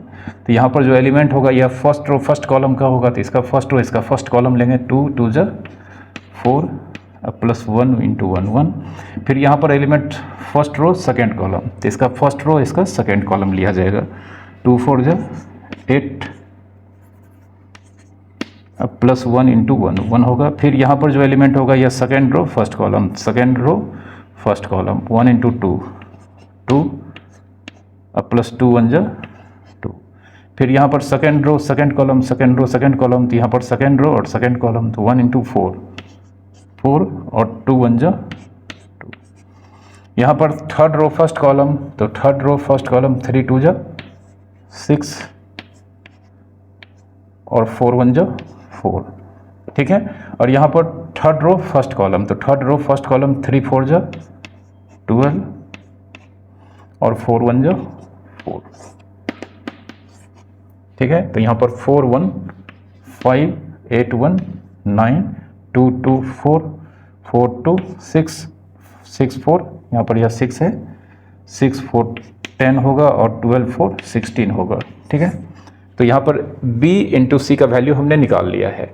अब यहाँ पर a इंटू बी सी निकालना होगा, जिसमें हमारा पहला मैट्रिक्स कौन हो जाएगा, a होगा। ठीक है, तो यहाँ पर हम इसे लिख लेते हैं। तो यह ऑटोमेटिकली BC का वैल्यू है, तो इसको हम मिटा देते हैं और इसी के आगे हम यहाँ पर BC के आगे A का वैल्यू लिखते हैं, ठीक है। तो 9 A इंटू BC, तो फर्स्ट मैट्रिक्स इस बार A होगा, इसका वैल्यू हम यहाँ पर लिखते हैं 3 1 1 और 2 2 1। यह A है और यह BC का वैल्यू है। इसका ऑर्डर 2/3 है और इसका BC का ऑर्डर कितना है 3/2, तो 2/3 और 3/2, आंसर का ऑर्डर 2/2 होगा। यह element first row first column, इसका फर्स्ट रो इसका फर्स्ट कॉलम, 3 5 जा 15 प्लस 1 इंटू 4 4 प्लस 1 इंटू 10 10, ठीक है। फिर यह element first row second column होगा, तो इसका फर्स्ट रो और इसका सेकंड कॉलम लेकर एलिमेंट वाइज मल्टीप्लाई करना होगा। 3 9 जा 27, 1 6 जा 6 और 16 1 जा 16, ठीक है।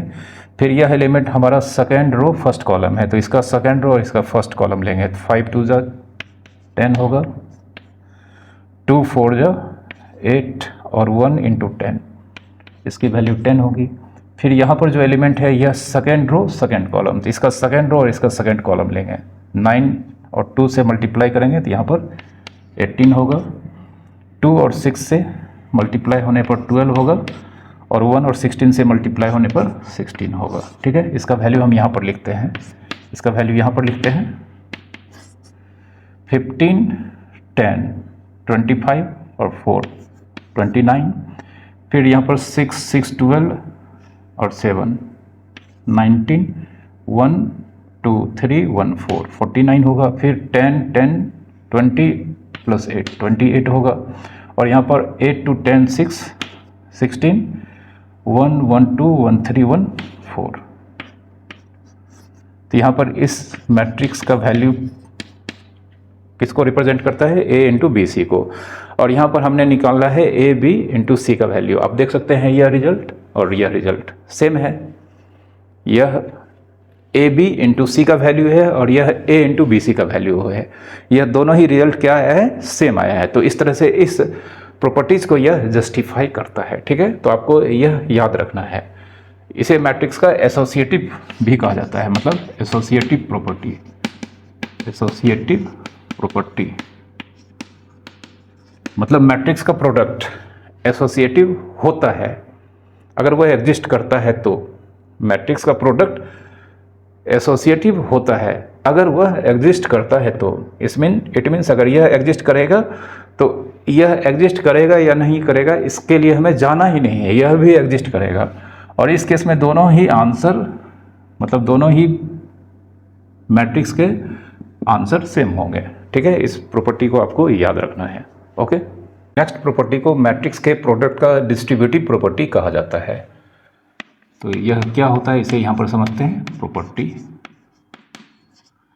प्रॉपर्टी यह है कि A प्लस B, A और B के सम में अगर हम C को मल्टीप्लाई करते हैं और यहाँ पर ब्रैकेट को अगर ब्रेक करेंगे तो A times C plus B times C यह होगा, और अगर यहाँ पर माइनस है तो यह माइनस होगा, बशर्ते अगर यह एग्जिस्ट करता है। अगर यह LHS एग्जिस्ट करता है तो RHS भी एग्जिस्ट करेगा, और दोनों एग्जिस्ट ही नहीं करेगा बल्कि दोनों हमेशा आपस में इक्वल होंगे।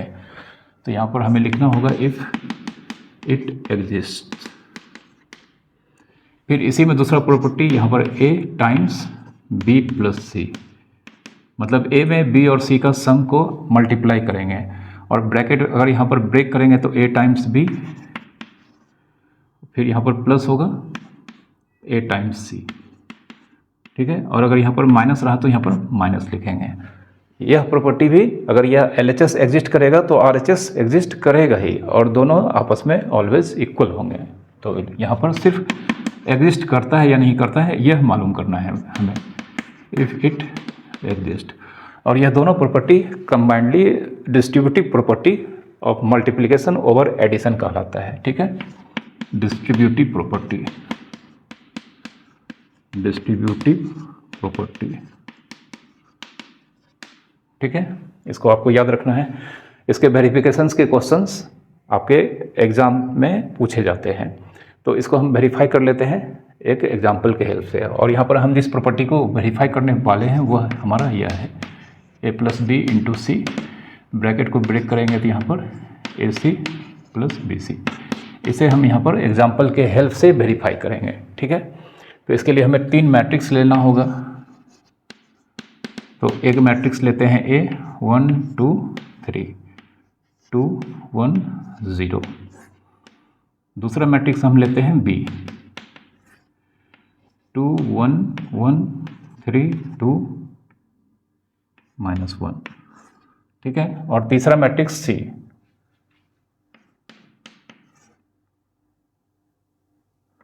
3 2 1 2 2 1, ठीक है। यह 3 मैट्रिक्स हमने यहाँ पर रैंडमली सेलेक्ट किया है। इस तरह से सेलेक्ट किया है कि यह LHS एग्जिस्ट करेगा। तो सबसे पहले हमें यहाँ पर ए और बी का सम फाइंड करना है, जो कि बहुत इजी है। तो 2 मैट्रिक्स ए और बी का सम निकालने के लिए एकमात्र कंडीशन है दोनों के ऑर्डर सेम होने चाहिए। यहाँ पर ए और बी का ऑर्डर सेम है, तो हम यहाँ पर क्या करेंगे, दोनों के करस्पॉन्डिंग एलिमेंट्स को सिर्फ ऐड करके लिख देना है। तो यहाँ पर 1 और 2 मिलकर 3 होगा, 2 और 1 मिलकर अगेन 3 होगा, और 3 1 4 होगा, 2 3 5 होगा, 1 और 2 मिलकर 3 होगा, फिर 0 और -1 मिलकर -1, ठीक है। 1 2 3 2 1 3 3 1 4, फिर 2 3 5 1 2 3 और 0 -1 आ चुका है। अब a प्लस बी के साथ हमें c को मल्टीप्लाई करना है, तो a प्लस बी इंटू सी। तो फर्स्ट मैट्रिक्स यहाँ पर a और b का एडिशन, इसका वैल्यू हम लिखते हैं यहाँ पर 3 3 4 और 5 3 -1। इसके साइड में हम मैट्रिक्स c के वैल्यू को रखते हैं, यहाँ पर दिया गया है 3 2 1 2 2 1। अब इन दोनों का प्रोडक्ट जानते हैं, इसका ऑर्डर 2/3 है, इसका 3/2 है, तो आंसर का ऑर्डर 2/2 होगा। तो 2/2 होगा मतलब यहाँ पर एक एलिमेंट यहाँ पर, एक एलिमेंट यहाँ पर, एक एलिमेंट यहाँ पर। यह element first row first column, तो इसका फर्स्ट रो इसका फर्स्ट कॉलम लेंगे। 3 3 जा यहाँ पर 9, 3 1 जा 3 और 4 2 जा 8, फिर 3 2 जा यहाँ पर 6 होगा, प्लस 3 2 जा 6 होगा अगेन, और 4 1 जा 4। फिर यह element second row first column है, तो सेकेंड रो और फर्स्ट कॉलम 5 3 जा 15, 3 3 1 जा 3 और -1 इंटू 2 -2। यह element second row second column, तो सेकेंड रो और सेकेंड कॉलम लेने जा रहे हैं, तो 5 2 जा 10, 3 इंटू 2 6 और -1 इंटू +1 -1, ठीक है। तो इस तरह से इसका आंसर यहाँ पर कितना होगा, इसका आंसर हो जाएगा 9 3 12 8 20 6 4 10 और 6 16 15 3 18 -2 16 एंड 10 6 16 -1 15, ठीक है। a प्लस बी इंटू सी का वैल्यू हमने यहाँ पर फाइंड कर लिया है। अब हम ए सी और बी सी इन दोनों का वैल्यू पहले हम फाइंड करेंगे। तो ए सी का वैल्यू फाइंड करने के लिए पहले ए का मैट्रिक्स का वैल्यू यहाँ पर लिखना होगा, तो 1 2 3 1 2 3, फिर 2 1 0 और सी का वैल्यू यहाँ पर 3 1 2 2 2 1, ठीक है। तो यह first row first column multiply होगा पहले, तो 1 इंटू 3 3 2 1 जा 2 होगा, 3 2 जा 6। फिर फर्स्ट रो और सेकेंड कॉलम लिया जाएगा, यहाँ का एलिमेंट निकालना है, तो जो फर्स्ट रो सेकेंड कॉलम में बिलोंग करता है तो इसका फर्स्ट रो और इसका सेकेंड कॉलम लेंगे और एलिमेंट वाइज मल्टीप्लाई करेंगे, ठीक है। यह 6 है, 1 इंटू 2 2 2 2 जा 4 और 3 1 जा 3। फिर यह element second row first column है, तो इसका सेकेंड रो और इसका फर्स्ट कॉलम लेंगे, तो 2 3 जा 6 1 1 जा 1 और 0 इंटू 2 0 होगा। फिर यह element second row second column, तो इसका सेकेंड रो और इसका सेकेंड कॉलम लिया जाएगा, 2 2 जा 4 1 इंटू 2 2 और यह 0 है, 0 इंटू 1 सॉरी 0 × 1 0, ठीक है। तो यहाँ पर 3 2 5 6 11 होगा, 4 2 6 3 9 होगा, 6 1 7 होगा, 4 2 6 होगा, ठीक है। a × c का वैल्यू निकाल चुके हैं। अब हम b × c का वैल्यू निकालेंगे, ठीक है। b c, जिसमें b का वैल्यू हमें पहले लिखना होगा, तो b का वैल्यू यहाँ पर हम लिखते हैं 2 1 1 3 2 -1, और इसके बाद c का वैल्यू हम यहाँ पर लिखते हैं 3 1 2 2 2 1, ठीक है। अब इन दोनों का प्रोडक्ट फिर से 2/2 होगा ऑर्डर इसका। फर्स्ट रो फर्स्ट कॉलम में लेते हैं, 2 3 जो 6, 1 × 1 1 और 1 × 2 2 होगा, ठीक है। फिर फर्स्ट रो सेकेंड कॉलम, 2 2 जो 4, 1 × 2 2 और 1 × 1 1 होगा। फिर सेकेंड रो फर्स्ट कॉलम होगा, 3 3 जो 9, 2 1 जो 2 और -1 × 2 -2। फिर सेकेंड रो और इसका सेकेंड कॉलम लिया जाएगा, तो 3 2 जो 6, 2 2 जो 4, -1 × +1 -1। यहाँ पर आंसर 6 2 8 1 9 4 2 6 1 7 9, या 2 कैंसिल हो जाएगा तो 9 ही होगा, 6 4 10 -1 9, ठीक है। अब हम AC और BC इन दोनों के वैल्यू को ऐड करते हैं। यहाँ पर करते हैं, हमारे पास जगह नहीं है।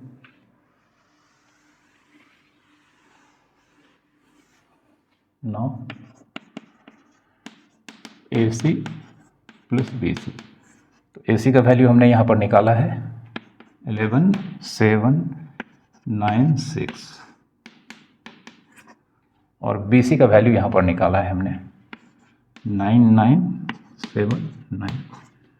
ऐड करते हैं, 11 और 9 मिलकर 20 होगा, 9 7 16 7 9 16 और 6 9 15। तो यहाँ पर हम देख सकते हैं A + B × C का वैल्यू और वहाँ पर AC + BC का वैल्यू, यह दोनों आंसर सेम है, ठीक है। यह दोनों आंसर यहाँ पर सेम आया है, मतलब यह रिजल्ट और यह रिजल्ट एग्जिस्ट करता है, और हमेशा एग्जिस्ट ही नहीं करता है बल्कि यह इक्वल होता है। अगर LHS इक्वल एग्जिस्ट करेगा तो RHS आपको मालूम करना ही नहीं है, आपको सिर्फ यह मालूम करना है क्या LHS एग्जिस्ट कर रहा है। अगर LHS एग्जिस्ट कर रहा है तो RHS एग्जिस्ट करेगा या नहीं करेगा इसको मालूम नहीं करने जाना है, यह एग्जिस्ट करेगा ही, और उस केस में यह और यह दोनों का आंसर सेम होगा, जो कि यहाँ पर वेरीफाई हो चुका है, ठीक है। यहाँ पर यह आंसर और यह आंसर यहाँ पर हम देख सकते हैं, यह वैल्यू और यह वैल्यू दोनों इक्वल हैं, ठीक है। तो इस प्रॉपर्टी को हमने यहाँ पर वेरीफाई कर दिया है। बाकी इसमें और भी जो प्रॉपर्टीज़ हैं आपको इस तरह के क्वेश्चंस बुक में मिलेंगे, आप इसे ज़रूर वेरीफाई करेंगे, इससे आपका प्रोडक्ट का जो प्रैक्टिस है वह भी हो जाएगा। नेक्स्ट प्रॉपर्टी बहुत काम का प्रॉपर्टी है। प्रॉपर्टी यह बहुत ही काम का प्रॉपर्टी है, सबसे ज़्यादा यह यूज होगा आपको जब आप क्वेश्चंस को सॉल्व करेंगे। प्रॉपर्टी यह है कि A × I = A = I × A if it exists। यहाँ पर I क्या है? यहाँ पर I है आइडेंटिटी मैट्रिक्स,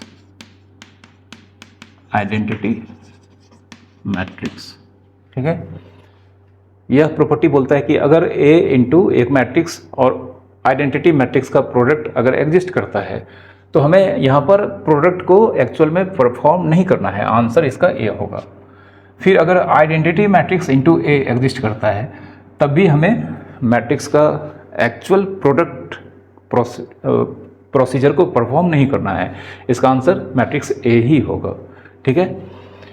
तो इसको हम यहाँ पर एक एग्जांपल से देख लेते हैं, ठीक है। जैसे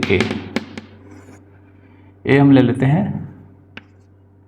3 2 1 1 4 3, और I यहाँ पर ले लेते हैं, और यहाँ पर कितना इसका ऑर्डर है? इसका ऑर्डर है 3/2। I = I2 लेते हैं, ठीक है। I = I2, I2 का मतलब हो गया एक मैट्रिक्स, आइडेंटिटी मैट्रिक्स जिसका ऑर्डर 2 होगा। तो आइडेंटिटी मैट्रिक्स आपको मालूम होगा कि एक स्केलर मैट्रिक्स होता है जिसका मेन डायगोनल में सिर्फ 1 होता है, ठीक है। तो यहाँ पर a इंटू आई निकालते हैं, देखते हैं क्या होता है। a इंटू आई, इसका ऑर्डर 3/2 है और इसका ऑर्डर 2/2 है। तो यहाँ पर 2 और 2 मैच कर चुका है, तो आंसर का ऑर्डर 3/2 होगा ही। तो यहाँ पर मैट्रिक्स A का वैल्यू लिखते हैं 3 2 1 1 एंड 4 3, और इसके बगल में 1 0 0 1। ठीक है, तो इसका जानते हैं हमेशा रो लेना है, इसका कॉलम लेना है, नहीं इसका रो इसका कॉलम लेना है। तो इसमें जानते हैं इसका ऑर्डर क्या हो जाएगा 3/2। तो 3 रो होगा और 2 कॉलम होगा, 3 रो 2 कॉलम। तो यहाँ का element first row first column का है, तो इसका फर्स्ट रो इसका फर्स्ट कॉलम लेंगे, 3 1 जा 3 और 2 इंटू 0 0। फिर इसका फर्स्ट रो इसका सेकेंड कॉलम लेना होगा, तो 3 इंटू 0 0 2 1 जा 2। फिर यहाँ का element second row first column है, तो इसका सेकेंड रो इसका फर्स्ट कॉलम लेंगे, तो 1 इंटू 1 1 और 1 इंटू 0 0 होगा। फिर यह सेकेंड रो और इसका सेकेंड कॉलम, यहाँ का element second row second column, तो 1 0 के साथ और यह 1 1 के साथ। फिर यहाँ पर थर्ड रो फर्स्ट कॉलम है, ठीक है। तो थर्ड रो फर्स्ट कॉलम, इसका थर्ड रो इसका फर्स्ट कॉलम लेना होगा, 4 1 जा 4 लेंगे और 3 इंटू 0 0। फिर यहाँ पर थर्ड रो सेकेंड कॉलम, तो इसका थर्ड रो इसका सेकेंड कॉलम लेना होगा, तो 4 इंटू 0 0 और 3 इंटू 1 3। यहाँ पर 3 और यहाँ पर 2, फिर यहाँ पर 1 यहाँ पर 1, फिर 4 और 3। अब देख सकते हैं यह मैट्रिक्स या जो आंसर है a इंटू आई का, यह मैट्रिक्स a के वैल्यू को रिप्रेजेंट करता है, मतलब यह a आया है, ठीक है। क्या इस आइडेंटिटी मैट्रिक्स के लिए यहाँ पर a आई तो हम निकाल चुके हैं, एग्जिस्ट किया है, क्या यहाँ पर आई a एग्जिस्ट करेगा? तो यहाँ पर a आई, अगर हम इस i को मतलब i2 को रखते हैं तो हम देख सकते हैं i इंटू ए, यहाँ पर i इंटू ए अगर हम निकालना चाहें तो इसका ऑर्डर 2/2 है, इसमें नंबर ऑफ कॉलम्स 2 है, इसमें नंबर ऑफ रोज 3 है, तो यह एग्जिस्ट नहीं करेगा। तो इसके लिए यहाँ पर हमें एक दूसरा ऑर्डर का आइडेंटिटी मैट्रिक्स लेना होगा। तो 9 इस बार i बराबर i3 लेते हैं, ठीक है। i बराबर i3 का मतलब यहाँ पर i equals to i3 matrix का मतलब यहाँ पर आइडेंटिटी मैट्रिक्स, बट इसका ऑर्डर इस बार 3 होगा। तो इसमें एलिमेंट कुछ इस तरह से होंगे 1 0 0 0 0 1 0 0 0 1। इस आइडेंटिटी मैट्रिक्स के लिए यहाँ पर a i एग्जिस्ट नहीं करेगा, बट अब इस आइडेंटिटी मैट्रिक्स ऑर्डर 3 के लिए यहाँ पर i a एग्जिस्ट करेगा। 9 i a, यहाँ पर i का वैल्यू रखते हैं 1 0 0 और बगल में हम a का वैल्यू रखते हैं 3 1 4 2 1 3। तो हम देख सकते हैं इसका ऑर्डर, फर्स्ट मैट्रिक्स का ऑर्डर कितना है यहाँ पर 3/3 और a का ऑर्डर हमारा 3/2। 3 3 यहाँ पर कैंसिल, तो यहाँ पर 3/2 आंसर का ऑर्डर होगा, 3/2 आंसर का ऑर्डर होगा। तो यहाँ पर जो एलिमेंट होगा फर्स्ट रो फर्स्ट कॉलम, तो इसका फर्स्ट रो इसका फर्स्ट कॉलम लेना होगा, तो 1 इंटू 3 3 0 इंटू 1 0 0 इंटू 4 0। फिर फर्स्ट रो और यह सेकेंड कॉलम लेते हैं, एलिमेंट वाइज मल्टीप्लाई करते हैं, 1 इंटू 2 2 0 इंटू 1 0 0 इंटू 3 0। फिर यहाँ पर सेकेंड रो फर्स्ट कॉलम लेते हैं, तो सेकेंड रो 0 3 से होगा, 0 1 1 से होगा और 0 4 से होगा। फिर second row second column 0 into 2 0 1 into 1 1 0 into 3, ठीक है। फिर यहाँ पर थर्ड रो फर्स्ट कॉलम, तो 0 into 3 0 0 into 1 sorry 0 into 1 0 0 into 1 0 और 1 इंटू 4 4। फिर थर्ड रो और यहाँ पर सेकेंड कॉलम, तो 0 इंटू 2 0 0 इंटू 1 0 एंड 1 इंटू 3, ठीक है।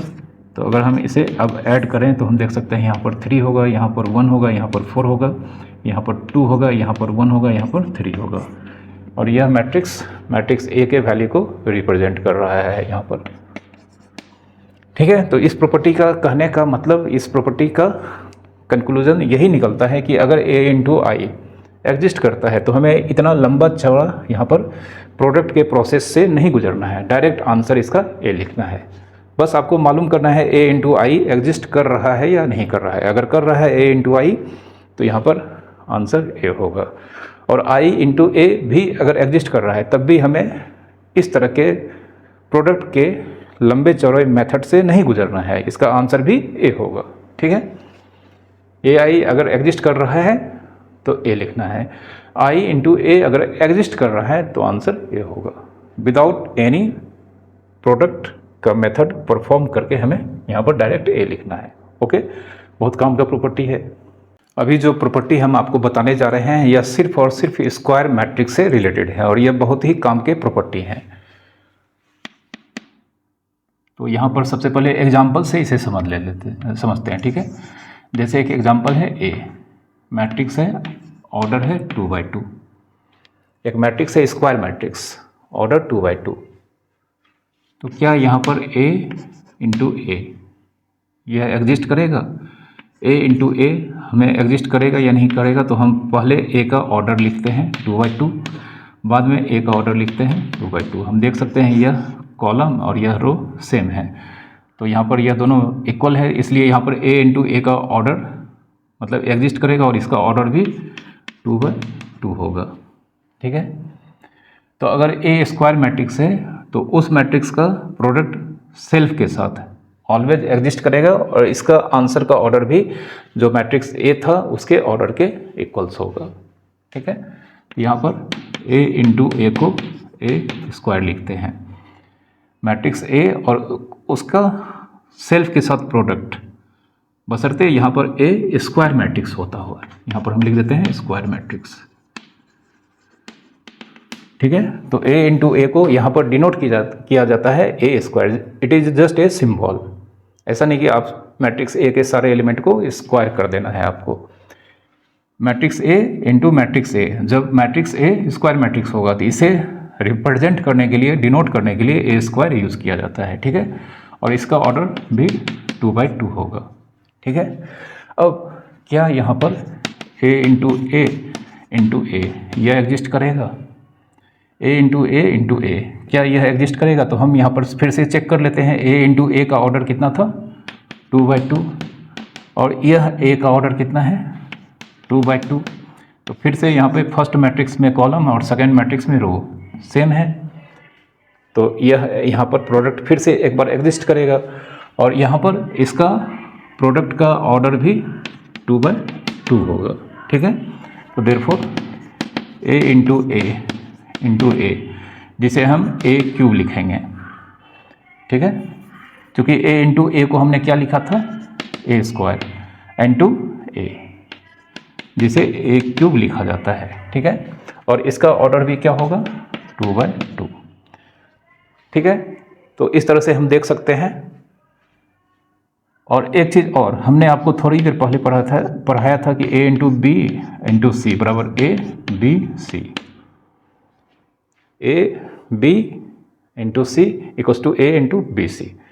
तो क्या हम इसे लिख सकते हैं? यह दो एक ब्रैकेट में है और तीसरा बाहर है, तो देयरफॉर हम ए इंटू ए को, पहला ए को हम बाहर रखते हैं और दूसरा ए को इस तीसरे ए के साथ हम ब्रैकेट में डालते हैं। ठीक है, तो अब यहाँ पर ए इंटू ए क्या होता है? ए स्क्वायर होता है, तो देयरफॉर ए स्क्वायर इंटू ए निकालें या ए इंटू ए स्क्वायर निकालें, यह दोनों इक्वल होगा। और यह दोनों ही जानते हैं, ए स्क्वायर इंटू ए को क्या लिख सकते हैं? ए क्यूब। तो देयरफॉर ए स्क्वायर इंटू ए निकाले या ए इंटू ए स्क्वायर निकाले, जो ए क्यूब का वैल्यू होता है यह हमेशा इक्वल होगा। ठीक है, और इस केस में इसका ऑर्डर कितना आया है? 2 आया है। ठीक है, तो अब हम एक जनरल कंक्लूजन को यहाँ पर आपके लिए बताने जा रहे हैं, एक जनरल कंक्लूजन, लेकिन सिर्फ स्क्वायर मैट्रिक्स के लिए एप्लीकेबल होगा। ठीक है, तो इस एग्जांपल के हेल्प से अब हम एक जनरल कंक्लूजन यहाँ पर बताने जा रहे हैं। ठीक है, जनरल कंक्लूजन क्या है? इफ ए कैसा matrix? Square matrix of order n, then A raise to N, जैसे ए क्यूब को हम क्या लिख सकते हैं, ए इंटू ए स्क्वायर, मतलब यहाँ पर 3 है तो यहाँ पर पावर कितना है, 2 है, या ए स्क्वायर इंटू ए, मतलब यहाँ पर 3 है तो पावर कितना है, 2। तो उसी तरह से अगर यहाँ पर ए रेज टू एन है तो इसे हम क्या लिख सकते हैं, एक पावर कम लिखेंगे, एक का पावर n माइनस 1 इंटू ए, या ए इंटू ए का पावर n माइनस 1। ठीक है, इस चीज़ को फॉलो करके हम इस तरह से लिख सकते हैं, ए रेज टू एन का मतलब ए का पावर n माइनस 1, जैसे ए रेज टू 3 का मतलब ए का पावर 2, मतलब 3 में एक कम है इंटू ए, तो यहाँ पर ए का पावर n माइनस 1 इंटू ए, या ए इंटू ए का एक पावर कम हो जाएगा। और यह आपको मालूम होना चाहिए, यह जस्ट एक रिप्रेजेंटेशन है, डिनोट करने का तरीका है। जैसे ए क्यूब का मतलब यह कभी नहीं समझना है कि ए के अंदर का सारा एलिमेंट क्यूब हो जाएगा। ए क्यूब का मतलब हमें ए स्क्वायर और ए के प्रोडक्ट मालूम करने होंगे, फाइंड करने होंगे। और ए स्क्वायर का मतलब भी ऐसा नहीं कि मैट्रिक्स ए के सारे एलिमेंट्स स्क्वायर हो जाएंगे। ए स्क्वायर का मतलब ए इंटू ए का मतलब मैट्रिक्स का खुद के साथ प्रोडक्ट के वैल्यू के इक्वल होगा। ठीक है, तो इस प्रॉपर्टी को आप याद रखेंगे, जो बहुत ही लंबे लंबे लेंदी क्वेश्चन होंगे वहाँ पर इसे सॉल्व करने में यूज़ किया जाता है, इस प्रॉपर्टी को यूज़ करेंगे। और यह सिर्फ और सिर्फ स्क्वायर मैट्रिक्स के लिए एप्लीकेबल होता है। ठीक है, तो जैसे यहाँ पर हम ए स्क्वायर, एक एग्जांपल लेते हैं, ए स्क्वायर निकालते हैं, फिर ए क्यूब निकालते हैं।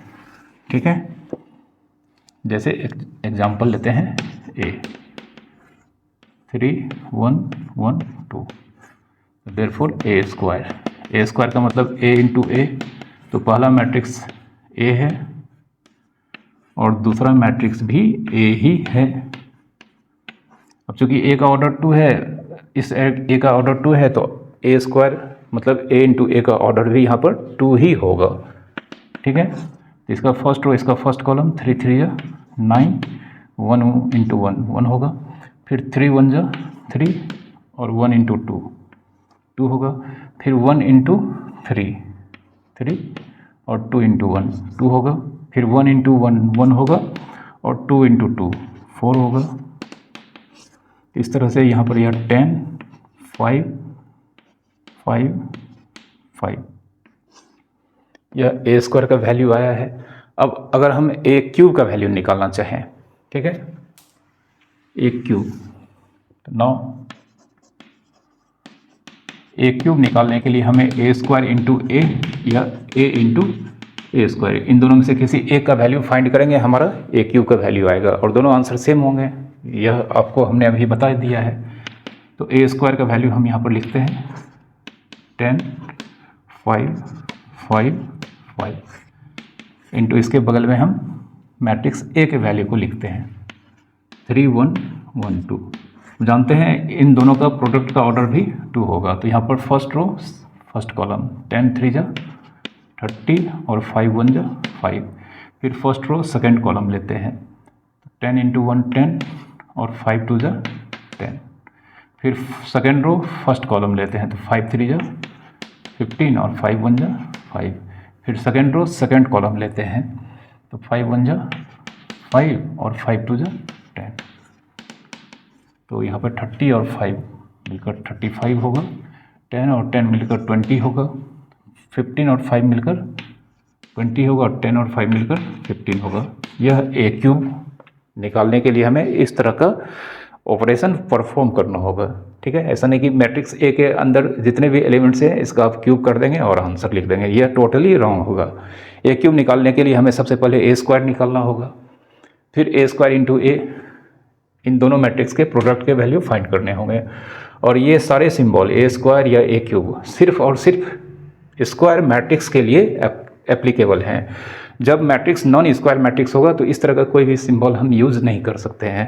ठीक है, नेक्स्ट प्रॉपर्टी ए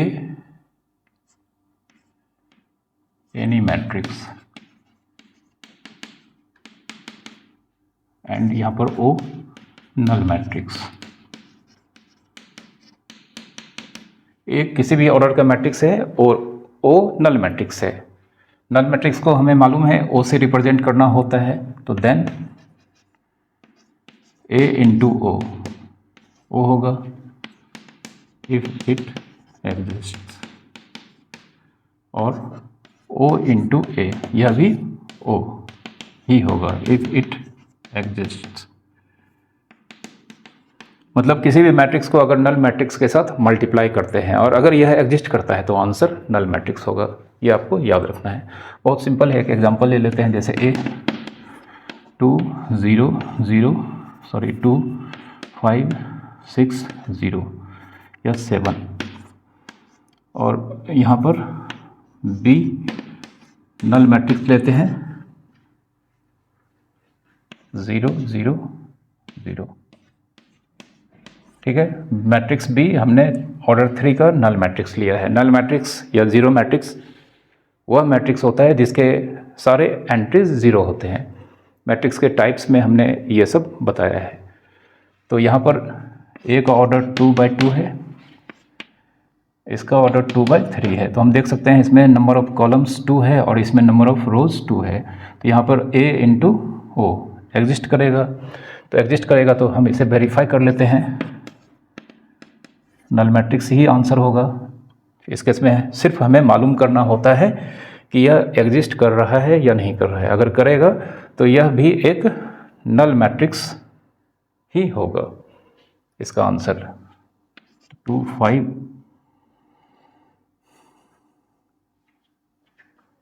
2 5 6 7 0 0 0 0 0 0। इसका रो लेना है, इसका कॉलम लेना है। ठीक है, इसका एवरी रो इसके एवरी कॉलम से मल्टीप्लाई होगा। तो इसका फर्स्ट रो फर्स्ट कॉलम से मल्टीप्लाई होगा। 2 इंटू 0 5 इंटू 0 0 प्लस 0। फिर इसका फर्स्ट रो सेकेंड कॉलम के साथ मल्टीप्लाई होगा। तो 2 इंटू 0 0 और 5 इंटू 0 अगेन 0। फिर फर्स्ट रो थर्ड कॉलम के साथ होगा। तो 2 इंटू 0 0 प्लस 0।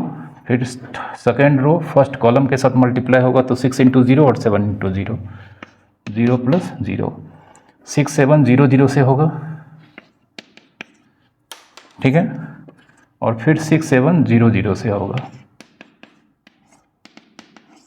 0 0 0 0 0 0। हम देख सकते हैं यह नल मैट्रिक्स है, वेरीफाई हो गया है। ठीक है, ये भी बहुत काम की प्रॉपर्टी है, इसे भी आपको याद रखना है। ठीक है, जब भी यह एग्जिस्ट करेगा तो हमें इस तरह का कोई भी प्रोडक्ट का ऑपरेशन परफॉर्म नहीं करना है। विदाउट परफॉर्म करके हमें इसका आंसर नल मैट्रिक्स लिखना है।